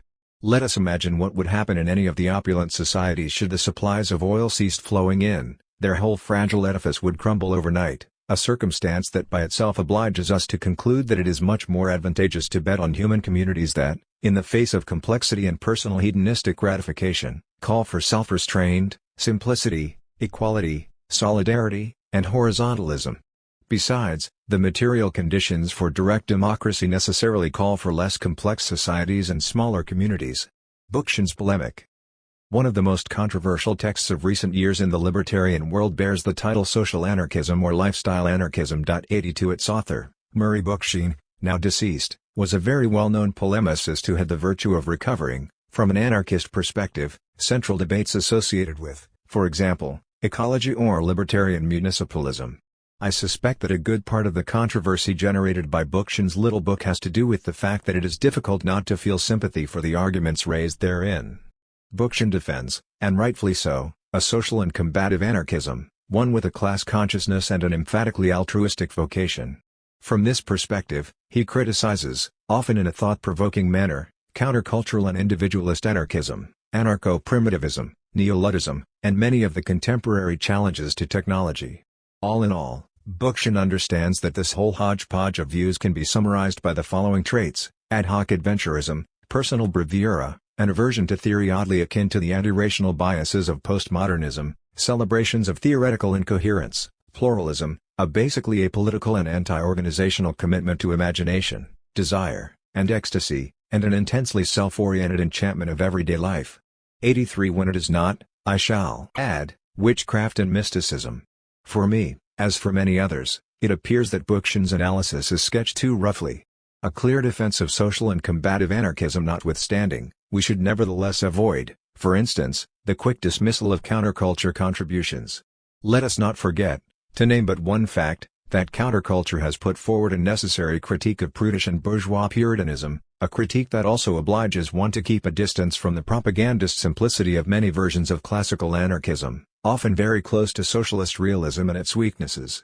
We only need to take a glimpse at the films made by the CNT in the 1930s or the many texts published in La Novella Ideal. The heroes appear sublime, they are altruistic and display solidarity, and they confront negative elements, generally isolated and often distant from the people. The principal protagonists are usually men, and women assume a much more passive role. 84 The same can be said of anarcho-primitivism, which, whatever its distortions and simplifications, raises a necessary discussion with regard to complex societies, technology, or cities. Ultimately, it is one thing is to struggle to limit hedonistic tendencies in order to the rights of others, and a very different one to eradicate these tendencies by bowing to a moral code that invokes intolerance and inquisitions. In another domain, it is evident that Bookchin naively idealizes the emancipatory potential of technologies. To confer a social dimension upon the analyses of the latter does not magically solve the problem, nor does it convert those technologies into instruments of emancipation or cancel their frequent ties to division of labor, exploitation, and alienation. To forget social relations and conditions under capitalism and to idealize the benefits of the technologies rendered possible by it is problematic. And Bookchin does not seem to realize this, however much he sometimes also flirts with a radical critique of technological knowledge. His much more frequent aim of separating himself from technology's radical critics provokes in most cases, and in other words, a censorship that cancels out any good intentions. Doing away with capitalism will not, by itself, free us from many of the effects of inherited technologies. Also, Bookchin does not show himself prone to appreciating, and this is perhaps more serious, many of the problems that accompany societies of abundance. In conclusion, if we approved of what Bookchin advocates in the cited work, anarchism would have fallen behind other worldviews in terms of lucidity. Fortunately and obviously, we are not obliged to accept the arguments of our author. And it seems more reasonable that we seek to build bridges here, as in so many other areas, between currents, movements, and generations. This extends also to counterculture, anarcho-primitivism, and neo-Luddism. Terminal decay and collapse. Over the last few years, I have often reiterated that we have become overly accustomed to using the word crisis in the singular to identify the cadence of a phenomenon the system has decided to denominate as financial, when we far too frequently forget that other crises, in plural, are at work behind the scenes. I am thinking of climate change, which is a disquieting reality that is already here and that has no positive consequences whatsoever, the inevitable increase, in the medium and long term, in the prices of the majority of primary energy resources that we use, the demographic problems that beset many of the regions of the planet, the condition of deep submission that so many women suffer, or, simply, the pursuit of exploitation of human and material wealth in the countries of the Global South. If each of these crises taken separately is worrying enough, their combination is literally explosive. Let us not forget, however, that the very concept of crisis is in large part a Western product. It can only be explained if, within the framework of a cyclical vision of events, periods of prosperity and recession are identifiable, which hardly occurs in the Global South.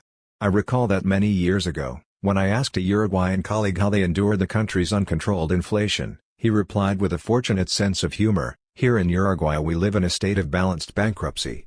Thus, it is important to take into consideration the effects of past colonialism, including those that influence the concepts that we employ, and to act accordingly. There are sound reasons to argue that capitalism has entered a phase of terminal corrosion.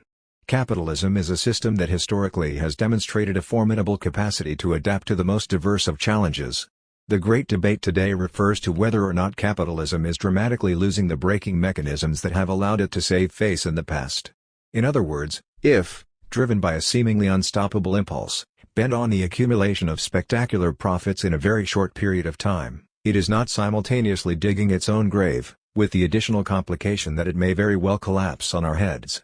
Although capitalism has always been a system of exploitation, unjust and excluding, we have to agree that it has also been a reasonably efficient formula. It assured that the majority of business people gained the profits that they competed for.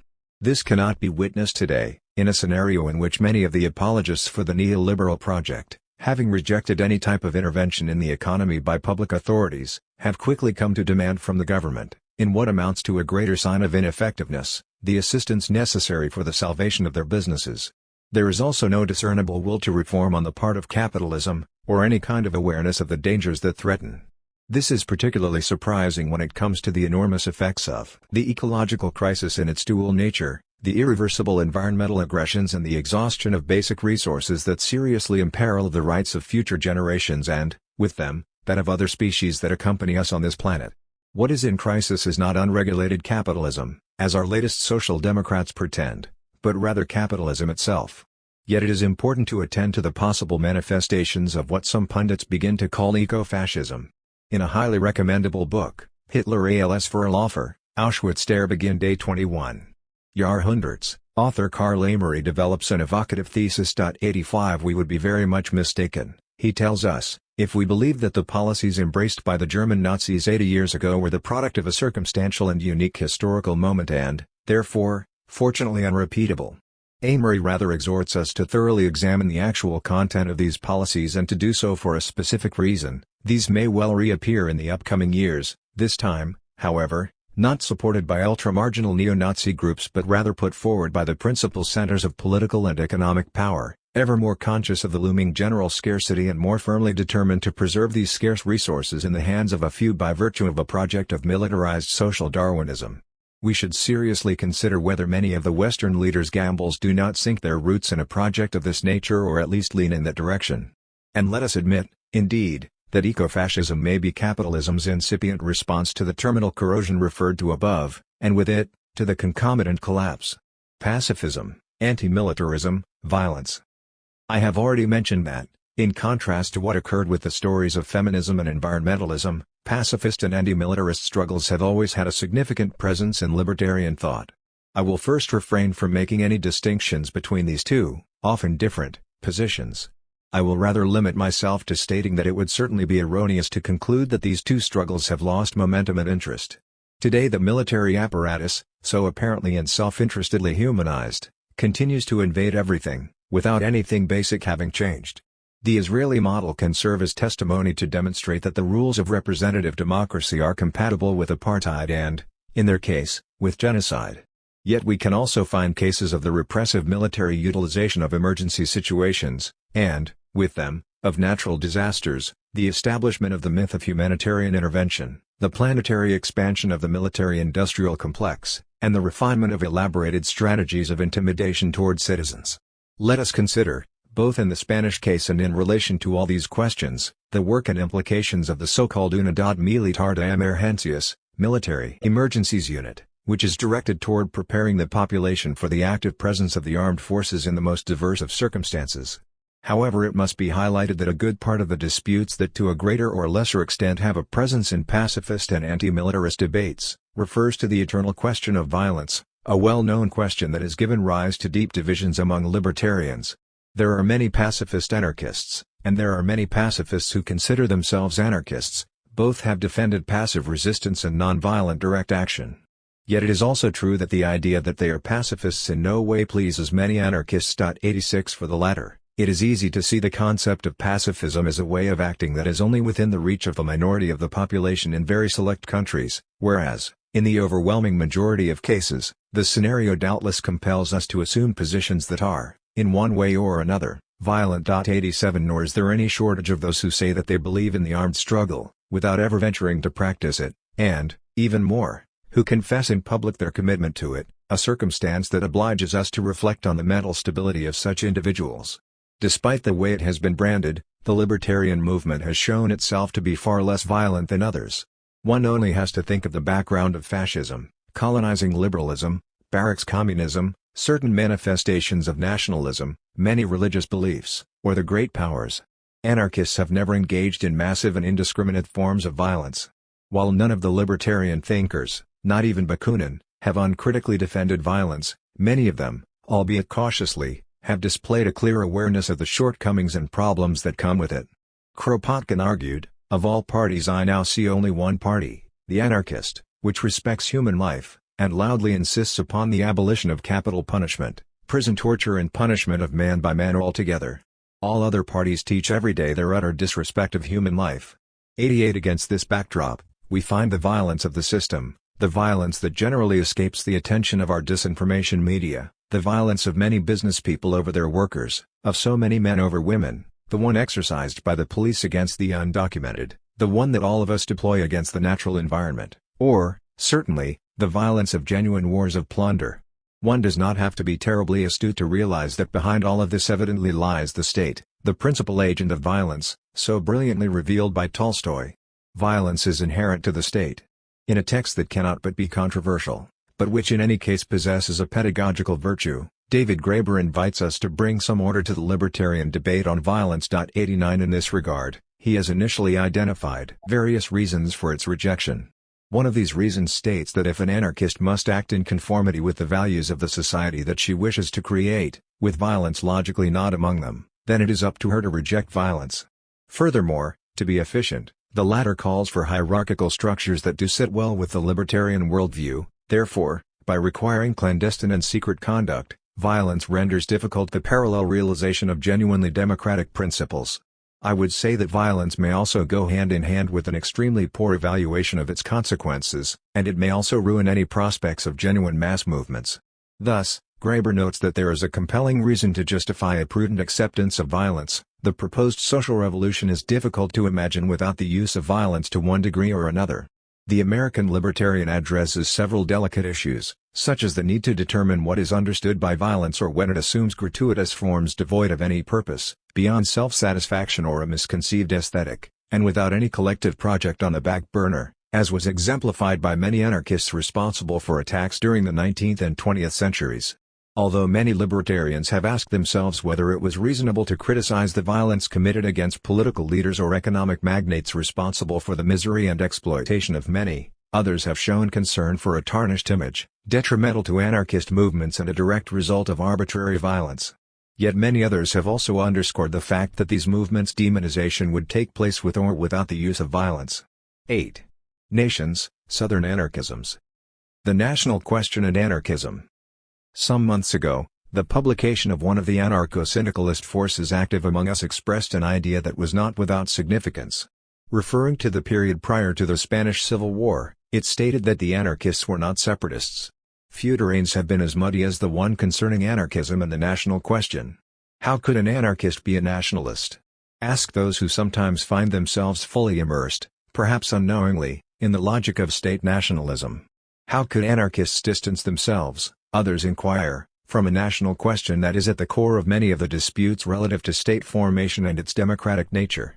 At some point in the past, I suggested that there are only two reasonable ways to address the national question.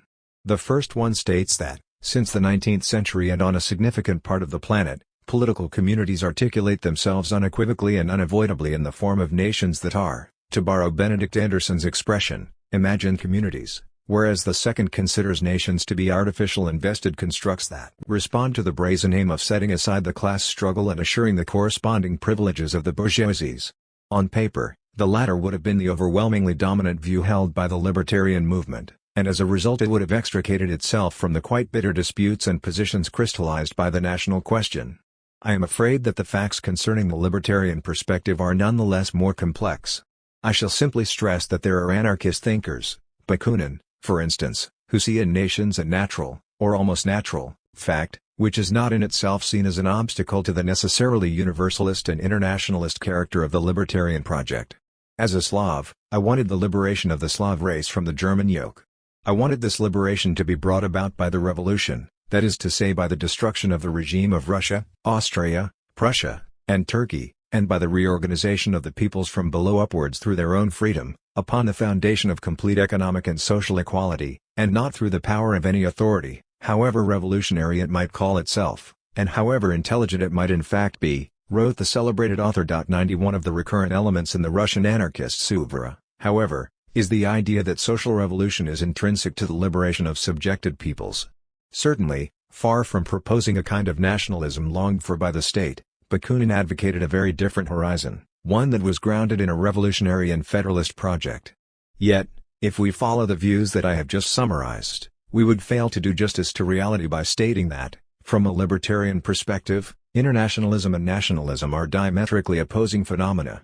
On the other hand, there is no disagreement among anarchist thinkers in regard to a critique of a characteristic that permeates the vast majority of manifestations of nationalism, one that attributes to them an omnipresent statist desire that reveals itself with particular force, of course, in state nationalisms, an argument that was strenuously expressed by Rudolf Rocker in Nationalism and Culture. 91 At the same time that strong criticisms stand out, once more, against nationalism as an interclassist phenomenon, a suspicious distinction appears, which separates oppressive nations from oppressed nations, seemingly ignoring the fact that in each of these supposed instances there are very different realities and, hence, very different classes. Although in libertarian thought it is uncommon to forget the ascendancy of state nationalisms, those silent nationalisms that would seem not to exist, I must admit that there have certainly been problems in this regard. In the pre-1939 Catalan libertarian world, there were frequent disputes with many immigrant workers who seemed not to accept in any way the culture and the language of the country where they had arrived. On the other hand, the libertarian movement has quite often accepted organizational formulas that copied the institutional administrative framework of the state to a considerable degree, with no desire to discuss them. We may find palpable traces of this in the National Confederation of Labor or in the different regional committees. Moreover, it was unclear whether the defense of an Iberian project would have resolved this confusion, for the formula in question implied the acceptance of an entity configured by two states, often permeated, by the way, by imperial connotations. Indeed, yet contrary to this argument, it has always been facile to appreciate a very close relation between the Catalan libertarian movement and the corresponding national demand. A stronger relation, though, occurs in the case of anarcho-syndicalism and especially in its syndicalist elements, a phenomenon that is well illustrated in the book by terms that I have cited a number of times. If I must express my convictions, which are very close to those included in the collective book Anarquis Maya Librum Nacional, in regard to how to best address the national question from a libertarian perspective, I would say, first and foremost, that it seems unwise to ignore what it signifies, which in no way implies accepting that the nationalist proposition is the master formula for confronting the issue. It surely seems wise to clarify beforehand what should be understood by nationalism. 92 Second, I would suggest that, when dealing with such issues, it is necessary to heed the development and actions of state nationalisms, given that otherwise it is very easy for dramatic distortions of complex realities to take place. Third, I shall argue that it is suitable to separate the terms nationalism and independence. Upholding the latter does not need to translate into a parallel defense of state formation and the creation of an army. Independence should arise from the accumulation of previous independences coming from below, the individual, the communal, the regional, etc., since, We must assume, it is essential to liberate oneself from oppressions. This is what it logically means to gain independence. I would also like to underscore my boundless suspicion of all macrostructures that capital has been shaping, the European Union, for instance, an open contradiction to the perception of those who only see advantages in bottom-up integration. And I shall add, finally, that whatever the excesses surrounding the principle of self-determination and its corresponding laws, both of them are preferable to their negation, unless, of course, we declare ourselves proudly hostile to the cause of democracy and thoroughly defend actually existing states. Anarchism in the Global South. I feel obliged to offer some notes on a discussion that, though rare, is nevertheless important. Is not anarchism perhaps, despite its emancipatory pretensions, just another expression of a clearly Eurocentric perception that reproduces to perfection this perspective and is thus incapable of traveling across borders, or, when it does, transferring codes and ways of acting that are exclusive to the geographical areas from which it originates? It would be absurd to deny any significance to this question and assume that a negative answer to it resolves the matter. That such Eurocentric and ultimately colonial spasms have been able to manifest themselves at some point seems beyond discussion. Yet three responses can be formulated. The first one stresses anarchism's permanent commitment to contesting colonizations and imperialisms, as Anderson has revealed. Anti-colonial discourse has always had a consistent presence in libertarian thought. 93 I shall admit, however, that anarchism's relation with colonial contestation is one thing, and the actual deployment of anarchism in the affected countries during and after colonization is another.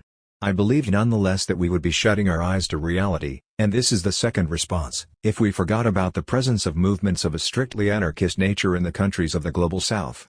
It is worth mentioning the names of China, where in the past there was a significant anarchist movement, or Palestine or India, two places where a libertarian presence continues to make itself felt, or, of course, Latin America, where the waves of Spanish, Portuguese, and Italian migrations consequently had and still have a notable influence on libertarian organizations. 94.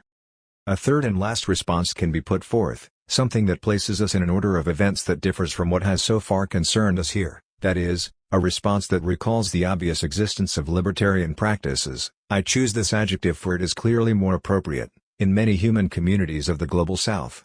It is certainly not a case of mimetic imitations of northern anarchist demands. Rather, I speak of communities that exude a libertarian way of life and that challenge Western values and the logic of colonization. Such is the case, for example, of African communalism or the many indigenous peoples of Latin America, human communities that, by the way, do not always adjust themselves to the particular stereotype forged in the heat of anarcho-primitivism, which in some cases, and contrary to appearances, is nothing more than the expression of perceptions rooted in the opulent global north and its own rules of the game. And it is clear that these communities' condition owes nothing to the enlightened preconceptions that have inspired classical anarchism, all the more so when these preconceptions frequently respond to much more diffuse conceptions of class. 95 However, this situation obliges us to acknowledge that, on many occasions, strictly anarchist movements based in the countries of the Global South, bent on reproducing an ideological canon stemming from the global North, have followed paths very different from those marked by the fundamentally libertarian practices of a large part of these countries' native inhabitants. Conclusion. I want to underscore several characteristics of the libertarian worldview. The first is the profoundly rooted awareness that we are part of the same system that we wish to bring down. This awareness outlines, I believe, a fundamental difference in regard to the habits of the traditional left, comfortably established under the idea that everything, or almost everything, is reducible to a confrontation between the good and the lucid, on the one hand, and the bad and the wicked, on the other. Decades ago, with a language that is no longer current, Cornelius Castoriadis referred to the constant rebirth of capitalist reality at the heart of the proletariat. Steve Biko, with the same insistence, noticed that the most potent weapon in the hands of the oppressor is the mind of the oppressed. 96. Another important characteristic that has already called my attention on more than one occasion in this text is that, in my opinion, the libertarian world should hold on to the steadfast aim of rejecting calls for purity and self-centered group realities in favor of working with common people. It would be bad if the discourse of contemporary anarchism were reduced to that of a closed identitarian group. Rather, it should always open itself onto popular struggles, immersed in the great flows of contestation and emancipation, in a free dialogue with other currents. Holloway has emphasized that it is not a matter of everyone being a radical anti-capitalist. What happens is that the experience of capitalist oppression generates in many people the beginning of a rejection and rebellion that should be stimulated. 97 Therefore, There is no artificial creation of a consciousness or an outside leadership but rather the recovery of something that is already there. No revolution can be carried out, as Lenin pretends, in the name of others.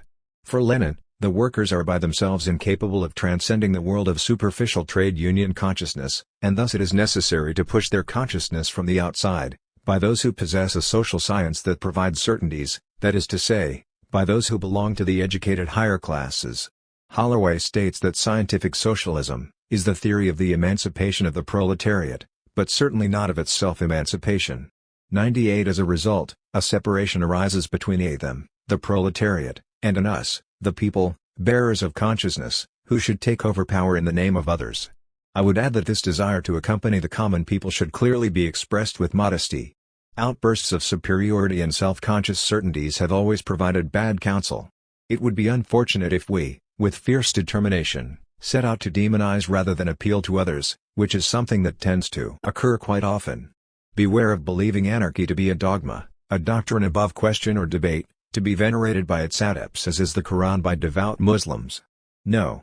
The absolute freedom which we demand constantly develops our thinking and raises it toward new horizons, according to the turn of mind of various individuals, takes it out of the narrow framework of regulation and codification. We are not believers, stated Emile Henry just before being sent to the guillotine. 99. This does not mean that we should close our eyes and mouths before unedifying realities. We must certainly be suspicious of an anarchism this is mere graffiti and easy gestures, oblivious to self-management and direct action. For there indeed exists an anarchism of appearances and external signs, very radical in its expressions, but which is often detached from any transformative practices. If this kind of anarchism deserves a consistent critique, then it would not be appropriate for us to consider the hardened and organic militancy of yore to be flawless either. Not to mention that, given a choice, maximalism is much more useful than possibilism, which seems to permeate everything. Even so, we should keep our distance from those dogmatic and pure anarchists who never dirty their hands.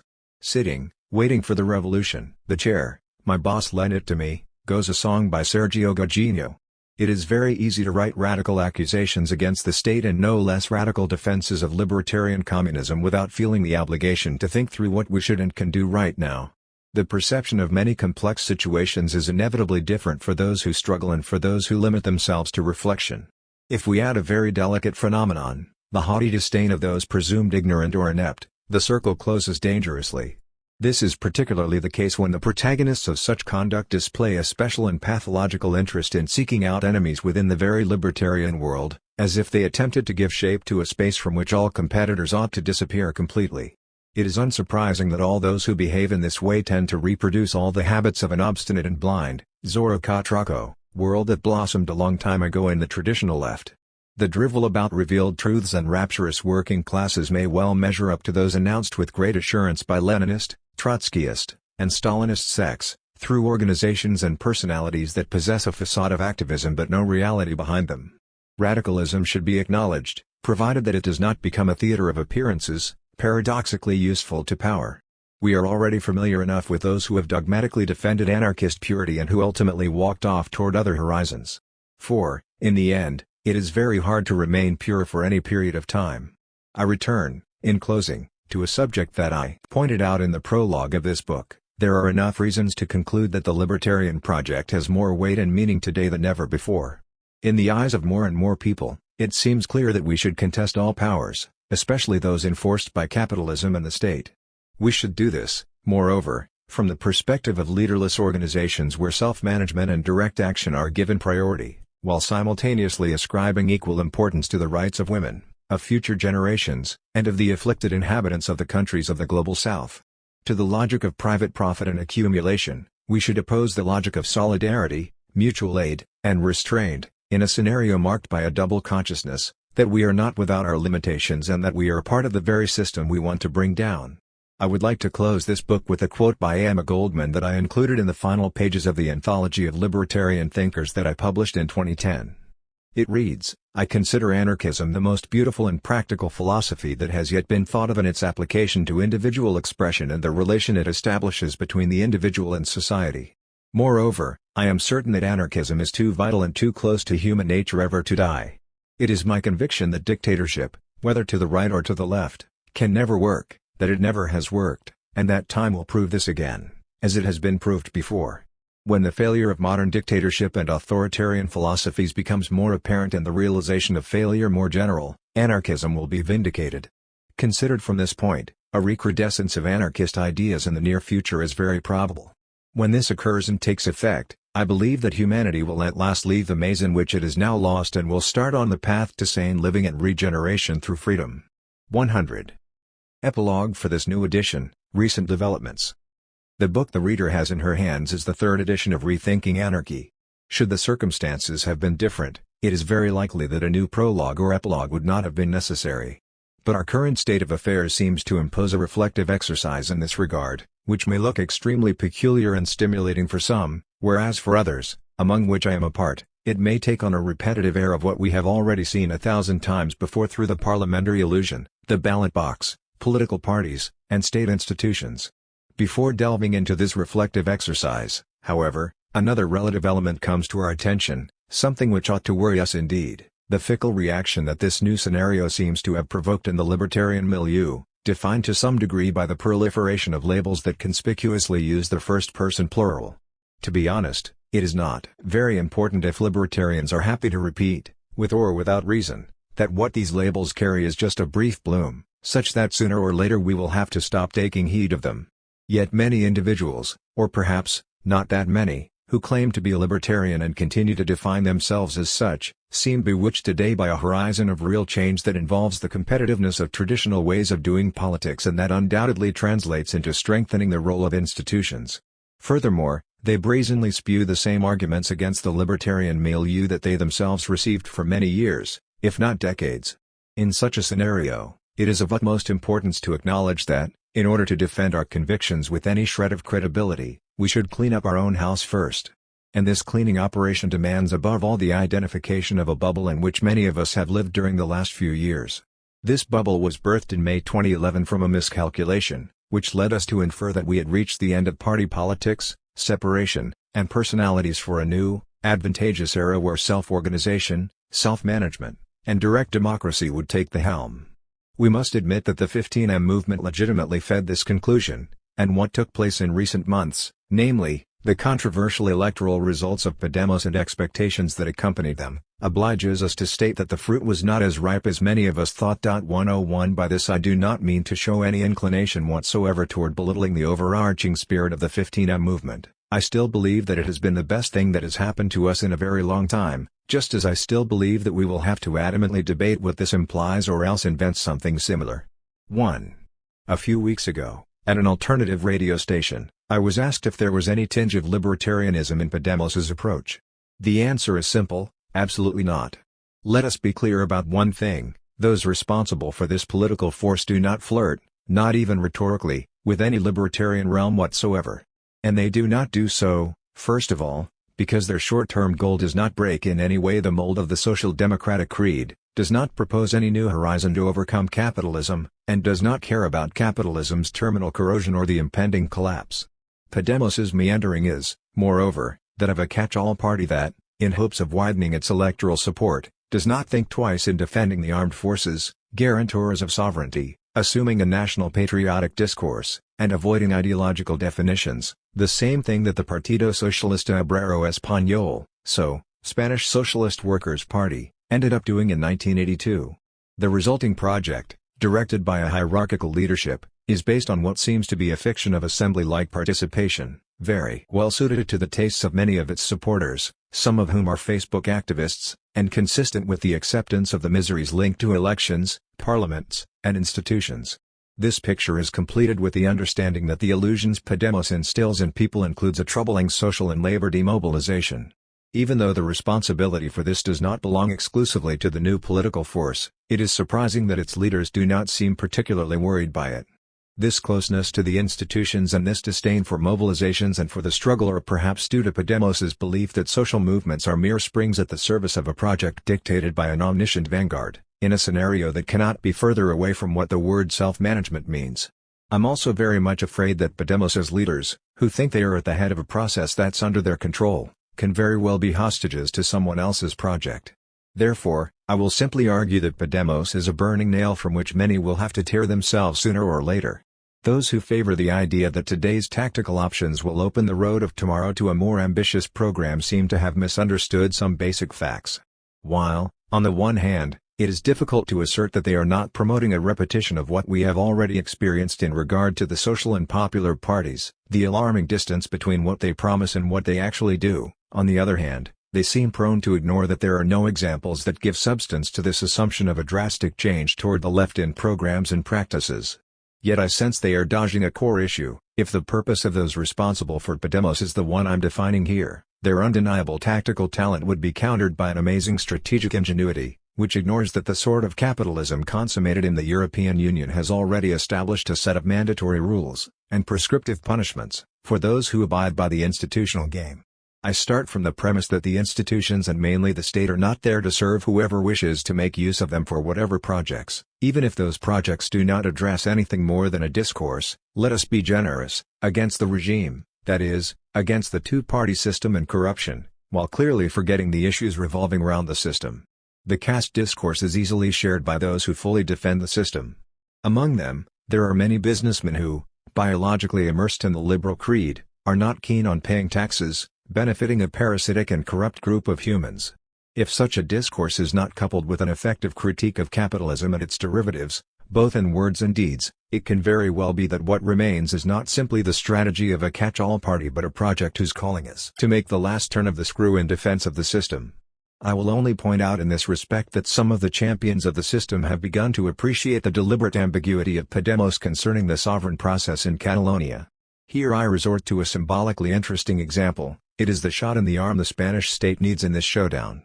Why shouldn't we generalize the example to get a feel of what it would mean in other instances? 2.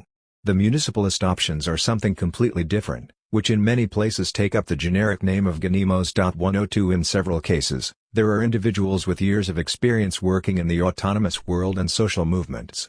To the assertion that municipalism possesses a clear libertarian inclination, it is best to reply with a platitude: libertarian municipalism has a deep libertarian root, but applying this adjective to any municipalist perspective is erroneous at best. What the libertarian world has always defended is the free, self-managed, and decentralized municipality, which today has an additional quality to it, that of being relocalized. This can hardly be confused with projects that abide by the logic of the institutions and their elections, as is the case of the vast majority of such projects that have sprung up during these last few months. It is worth mentioning that these municipalist projects I'm referring to seem inclined to assume the presence of political forces, Izquierda Unida, Podemos, and many others, that do not, and do not wish to, have any libertarian inclinations. Thus, we cannot even refer to the discussion put forth by the Catalan CUP in its early years, when it decided to run in the municipal elections in small pockets where, at least on paper, an array of direct democratic forms was conceivable. This is clearly not the sort of horizon invoked by Guanyem Barcelona, Ganimos Madrid, or the majority of the Ganimos that we know. In these conditions, for once, I believe we have to stand up to the mistakes and manipulations that accompany certain statements and terminological options. It does not seem reasonable, and I need not search for qualifying adjectives here, that once the logic of liberal democracy, representation, and leadership has been criticized, the participation in the elections that the institutions cunningly organize could be shamelessly defended, embellished sometimes with quotes by Proudhon and Kropotkin. The apparent awareness, frequently verbalized, of the shape of the problems to come seems worthless when there is not a single explanation given about how these problems are to be addressed. Although everyone is quite free, why, of course, to subscribe as one wishes, I firmly believe that the adjective libertarian, when applied to these practices and desires, distorts what has always been its common meaning. In other words, I must base my opinion on the strong assumption that any space won over by self-management is a space lost by the institutions, and vice versa. In concordance with this assumption, the idea that the state is not an enemy of the commons seems to me a superstition that cannot gather any consistent data whatsoever in its favor. We could also mention the mirage that invites us to conclude that both self-management and direct action can be defended from an institutional perspective. In the end, and returning to the logic of the parties that dwell in these institutions, the only thing left is to certify that they do not even flirt with the idea of self-management, which is nowhere to be found in the programs defended by Izquierda Unida and Podemos, and, naturally, in the actions of the majority of unions. When short-termism, The acceptance of capitalism as an unquestionable reality, and the objective of employing the state apparatus as a launching pad for a transformative project are imposed, there emerges the social democratic doctrine, which is not, needless to say, self-management. 3. Let us pay attention now to three debates that revolve, in one way or another, around the previous ones, which reflect likewise the strength of surprisingly common positions and no less surprising omissions. The first of these debates takes the form of an omission, regarding the relation between capital and the state. The re-emergence of the superstition that these two are unrelated cannot but be surprising at this stage, to such an extent that some believe the state can be employed, without much ado, for the benefit of liberating and emancipatory projects. Political forces or movements that find shelter in the state do not shape its condition. It is rather the process in the other direction that has been revealed 1,000 times in distant and recent history. It is the institutions themselves that end up shaping those who intended, sincerely or insincerely, to make use of them. The inherent logic of representation is a comprehensive device in the service of capital and its interests, with a wide range of consequences in many areas. How is it that those who have maintained a healthy critical reflection about the Spanish transition have not realized the key role of elections, and attendant intrigues, in it? (103) I shall stress that I'm not thinking about the undeniable miseries surrounding the electoral system outlined in 1978. I am referring to the ontological reality of a mechanism that generates the optical illusion that it is the citizens themselves, and not the oligarchy and the corporations, who make the important decisions. It also encourages us to conclude that it is enough to vote every 4 years for the system's rationality to return our cooperation back to us in the form of benefits for all. The idea of rediscovering the supposedly liberating dimension of the rule of law means being at odds with reality. The rule of law is unmistakably subordinated to the interests of capital and its machinery, with no possible liberation from that tutelage.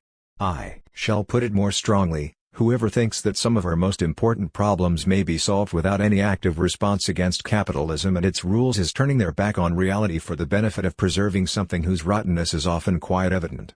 There are no shortcuts in this terrain. Whoever, at this very moment, is incapable of realizing the enormous fiasco of the social democratic proposition is, paradoxically, outside the world in which they think they are firmly inserted. Nothing is left of this proposition. Not even the idea of managing capitalism in a civilized manner, if such a thing was ever even remotely possible. And this is not to even mention the ignorance dragged along by social democratic discourse regarding the ecological crisis and its challenges.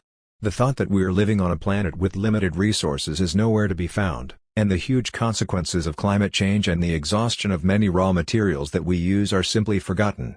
Our local social democratic economists, by the way, seem unaware that the age of cheap oil has been left very far behind. Yet renunciations are the order of the day, made by a project that, despite its pretentiousness, has no hold on reality. If, on the one hand, it rises from a fiction, on the other, it does not hesitate to join in the real competition to claim the instruments that represent more of the same. Let us remember that classic social democratic measures, and the unclassic as well, do not question the order of capitalist property and gullibly believe that there might be such a thing as a social and solidarity-based entrepreneurship. They would rather accept the European Union plot, perhaps as a lesser, unavoidable evil. How many more of these will there be? To which they certainly oppose the very realistic defense of the birth of a world government. I am not sure if it is of any use to underscore, once more, that they hardly embrace those autonomous, self-managed, and decentralized spaces to which I refer in several sections of this book. And when they do, it is merely rhetorically. Therefore, the vast mythology surrounding the idolized welfare states regains strength, utterly oblivious to what I pointed out before. These are forms of economic and social organization typical and exclusive of capitalism, which hinder the spread of self-management formulas from the bottom up to an unimaginable extent, drink from the moribund philosophy of reformist trade unionism, have not come to liberate, as they announced, so many women, victims of a double or triple exploitation, have no reliable ecological program, and have been useless in mitigating the exploitation and exclusion of so many inhabitants of the global South. Finally, it often occurs that our vindication, of direct democracy is met with a response suggesting that it is unfeasible in complex societies like ours. It is worth arguing that we are not simply defending direct democracy, we are reclaiming a radical transformation of society, which in one of its main spheres abides by the aim of allowing the deployment of a non-delegative democracy. As far as I can see, this transformation demands the confluence of at least 5 verbs: to decrease, to deurbanize, to detechnologize, to depatriarchize, and to decomplexify. We must decrease because we live on a planet with limited resources, and it does not seem that, under such conditions, it would be helpful to place wagers on unlimited growth. We must do it also because in the wealthy global north we have left very far behind all the environmental and resourceful possibilities the Earth has to offer. We are also obliged to recover our so often degraded social life, which we have squandered, engrossed by the logic of production, consumerism, and competitiveness, and bet on other forms of creative leisure against the mercantilization of leisure that is being offered everywhere around us, to distribute work, which is an old syndicalist demand that has miserably died away with time, to reduce the size of many of the productive, administrative, and transportation infrastructures that we use, to revitalize local life in an environment where self-management and direct democracy re-emerge, and lastly, to embrace voluntary moderation and simplicity. It is increasingly more evident that the imminent risk of a system collapse requires from us to de-urbanize and re-ruralize our societies, that is, to recuperate many of the elements of popular wisdom and self-organization, which over many centuries have marked rural life in a clear standoff against those uninhabitable behemoths our cities represent. We must fight to de-technologize our societies or, if it is more agreeable to employ the same argument less radically, to critically weigh whatever emancipatory aspects the system's technology offers us, if such a thing exists, that is. None of the above would make much sense if we do not move on to depatriarchize not only the parallel world we desired to build but also the societies we inhabit now, which are unequivocally burdened by values and scenarios unbearable for most women. We must fight, in a nutshell, to decomplexify the place we live in. We have accepted ever more complex societies with the apparent paradoxical correlation that we are becoming ever more dependent. We ought to remember what would happen if societies like ours stopped having access to oil supplies. All that we have would come tumbling down overnight. 4. Those who are firmly convinced that capitalism has entered a stage of terminal corrosion are not the majority. This corrosion translates into an important fact: capitalism has been losing, rapidly and dramatically, many of the brake mechanisms that have allowed it to save some face in the past. The main result is that this collapse is closer than a cursory glance would have us conclude. As we so insistently underscore throughout this book, the terminal corrosion and the collapse become, therefore, essential facts in explaining the urgent need for a re-emergence of projects of self-organization and self-management. In other words, if these emancipatory perspectives were not, by themselves, appealing enough, the scenario we are heading toward would make them all the more necessary. I believe there are two great answers to this collapse. The first, crudely realistic, affirms briefly that there is no other remedy but to wait for the collapse to arrive, for it will be the only way to get the overwhelming majority who inhabit our societies to take heed of reality and of the corresponding duties. Despite its crude realism, this perspective eventually becomes discouraging in unsettling ways. The collapse will translate, by definition, into a spectacular multiplication of the problems and a parallel reduction of our ability to resolve them. The second answer, currently voluntarist, though it enjoys very limited social support, suggests that we must place wagers, once again with urgency, on leaving capitalism as soon as we can. Taking account of our limited abilities, this perspective presupposes today the recuperation of the old project of building parallel societies and thus states that we must fight for an opening of autonomous spaces that, through self-management, demercantilization, and depatriarchization of all relations, sets out to federate or confederate and maintain an open confrontation with the system. Certainly, our anarchist and anarcho-syndicalist grandfathers or great-grandfathers would not be very pleased with the current outlook of the autonomous spaces. They would have probably embraced it somewhat warily, remembering that the main strategy they proposed to undertake several decades ago was a very different one, that of the expropriation of capital. It is not about us being right and them not quite right. We must acknowledge that it is actually the opposite and that our proposal is the result of a weakness in our movements and efforts, which condemns us, momentarily at least, to gather strengths while we await a different future, with the aggravating result that we are consciously aware that we carry capitalism inside our own heads, so much so that leaving it behind is not exactly a walk in the park. 5. I reproduce below the content of a text entitled Por una nueva organización libertaria, for a new libertarian organization, which I wrote in December 2014. As you will see, it speaks about the urgent need to articulate, in the current situation we are dealing with right now, a new type of libertarian organization, called upon to face the kind of challenges that I have dealt with in this epilogue. It reads as follows. I believe that in a moment such as the present one, and these are merely my own views, there are many individuals who long for the existence of a libertarian organization that, horizontally and transversally, allows for the reduction of many inherited tensions of the past and paves the way for a stronger intervention upon reality. The urgency in delineating this organization, its foundations seem to be already laid, originates mostly out of changes happening in the emerging socio-political scene, characterized by rising repression, an unsettling demobilization, and the spell that parties, parliaments, and institutions seem to cast upon those who supposedly, until now, had other political inclinations. Yet this urgency eventually emerges from the duties implied by an awareness of the coming terminal corrosion of capitalism and its collapse. We should also look at the effects of the bubble inside which many have lived during the last few years, a direct result of the belief, unjustified, as we know today, that in May 2011 a new cycle began. Because of that change, separations, hierarchies, and parties were called upon to face an unavoidable crisis, while, at the same time and in direct contradiction, a general commitment to self-management and autonomy was gaining ground. We know now that even if some of that bloomed in the heat of 15M, the intensity of the process was less than what our desires heralded. Although some of our comrades suggest, respectably, that we must face the creation of a new organization gradually and cautiously, others believe, with quite convincing arguments, that the situation we are dealing with demands urgency. All in all, though, there do not seem to be great discrepancies regarding the articulating principles of an organization: self-management, direct democracy and action, the rejection of hierarchies and personalisms, and mutual aid, a very good name to give, by the way, to a future organization. These principles address the main aim of contesting liberal pseudo-democracy, the state, in its repressive shape and with its protective aura, and capitalism. And they respond to the certainty that, in a scenario shaped by a resurgence of class struggle, we must also give utmost importance to the members of generations to come and to the other species that walk about this earth with us, as well as to women and to the many inhabitants of the global south, in a project undoubtedly marked by the reaction of developmentalism, patriarchal society, and militarism.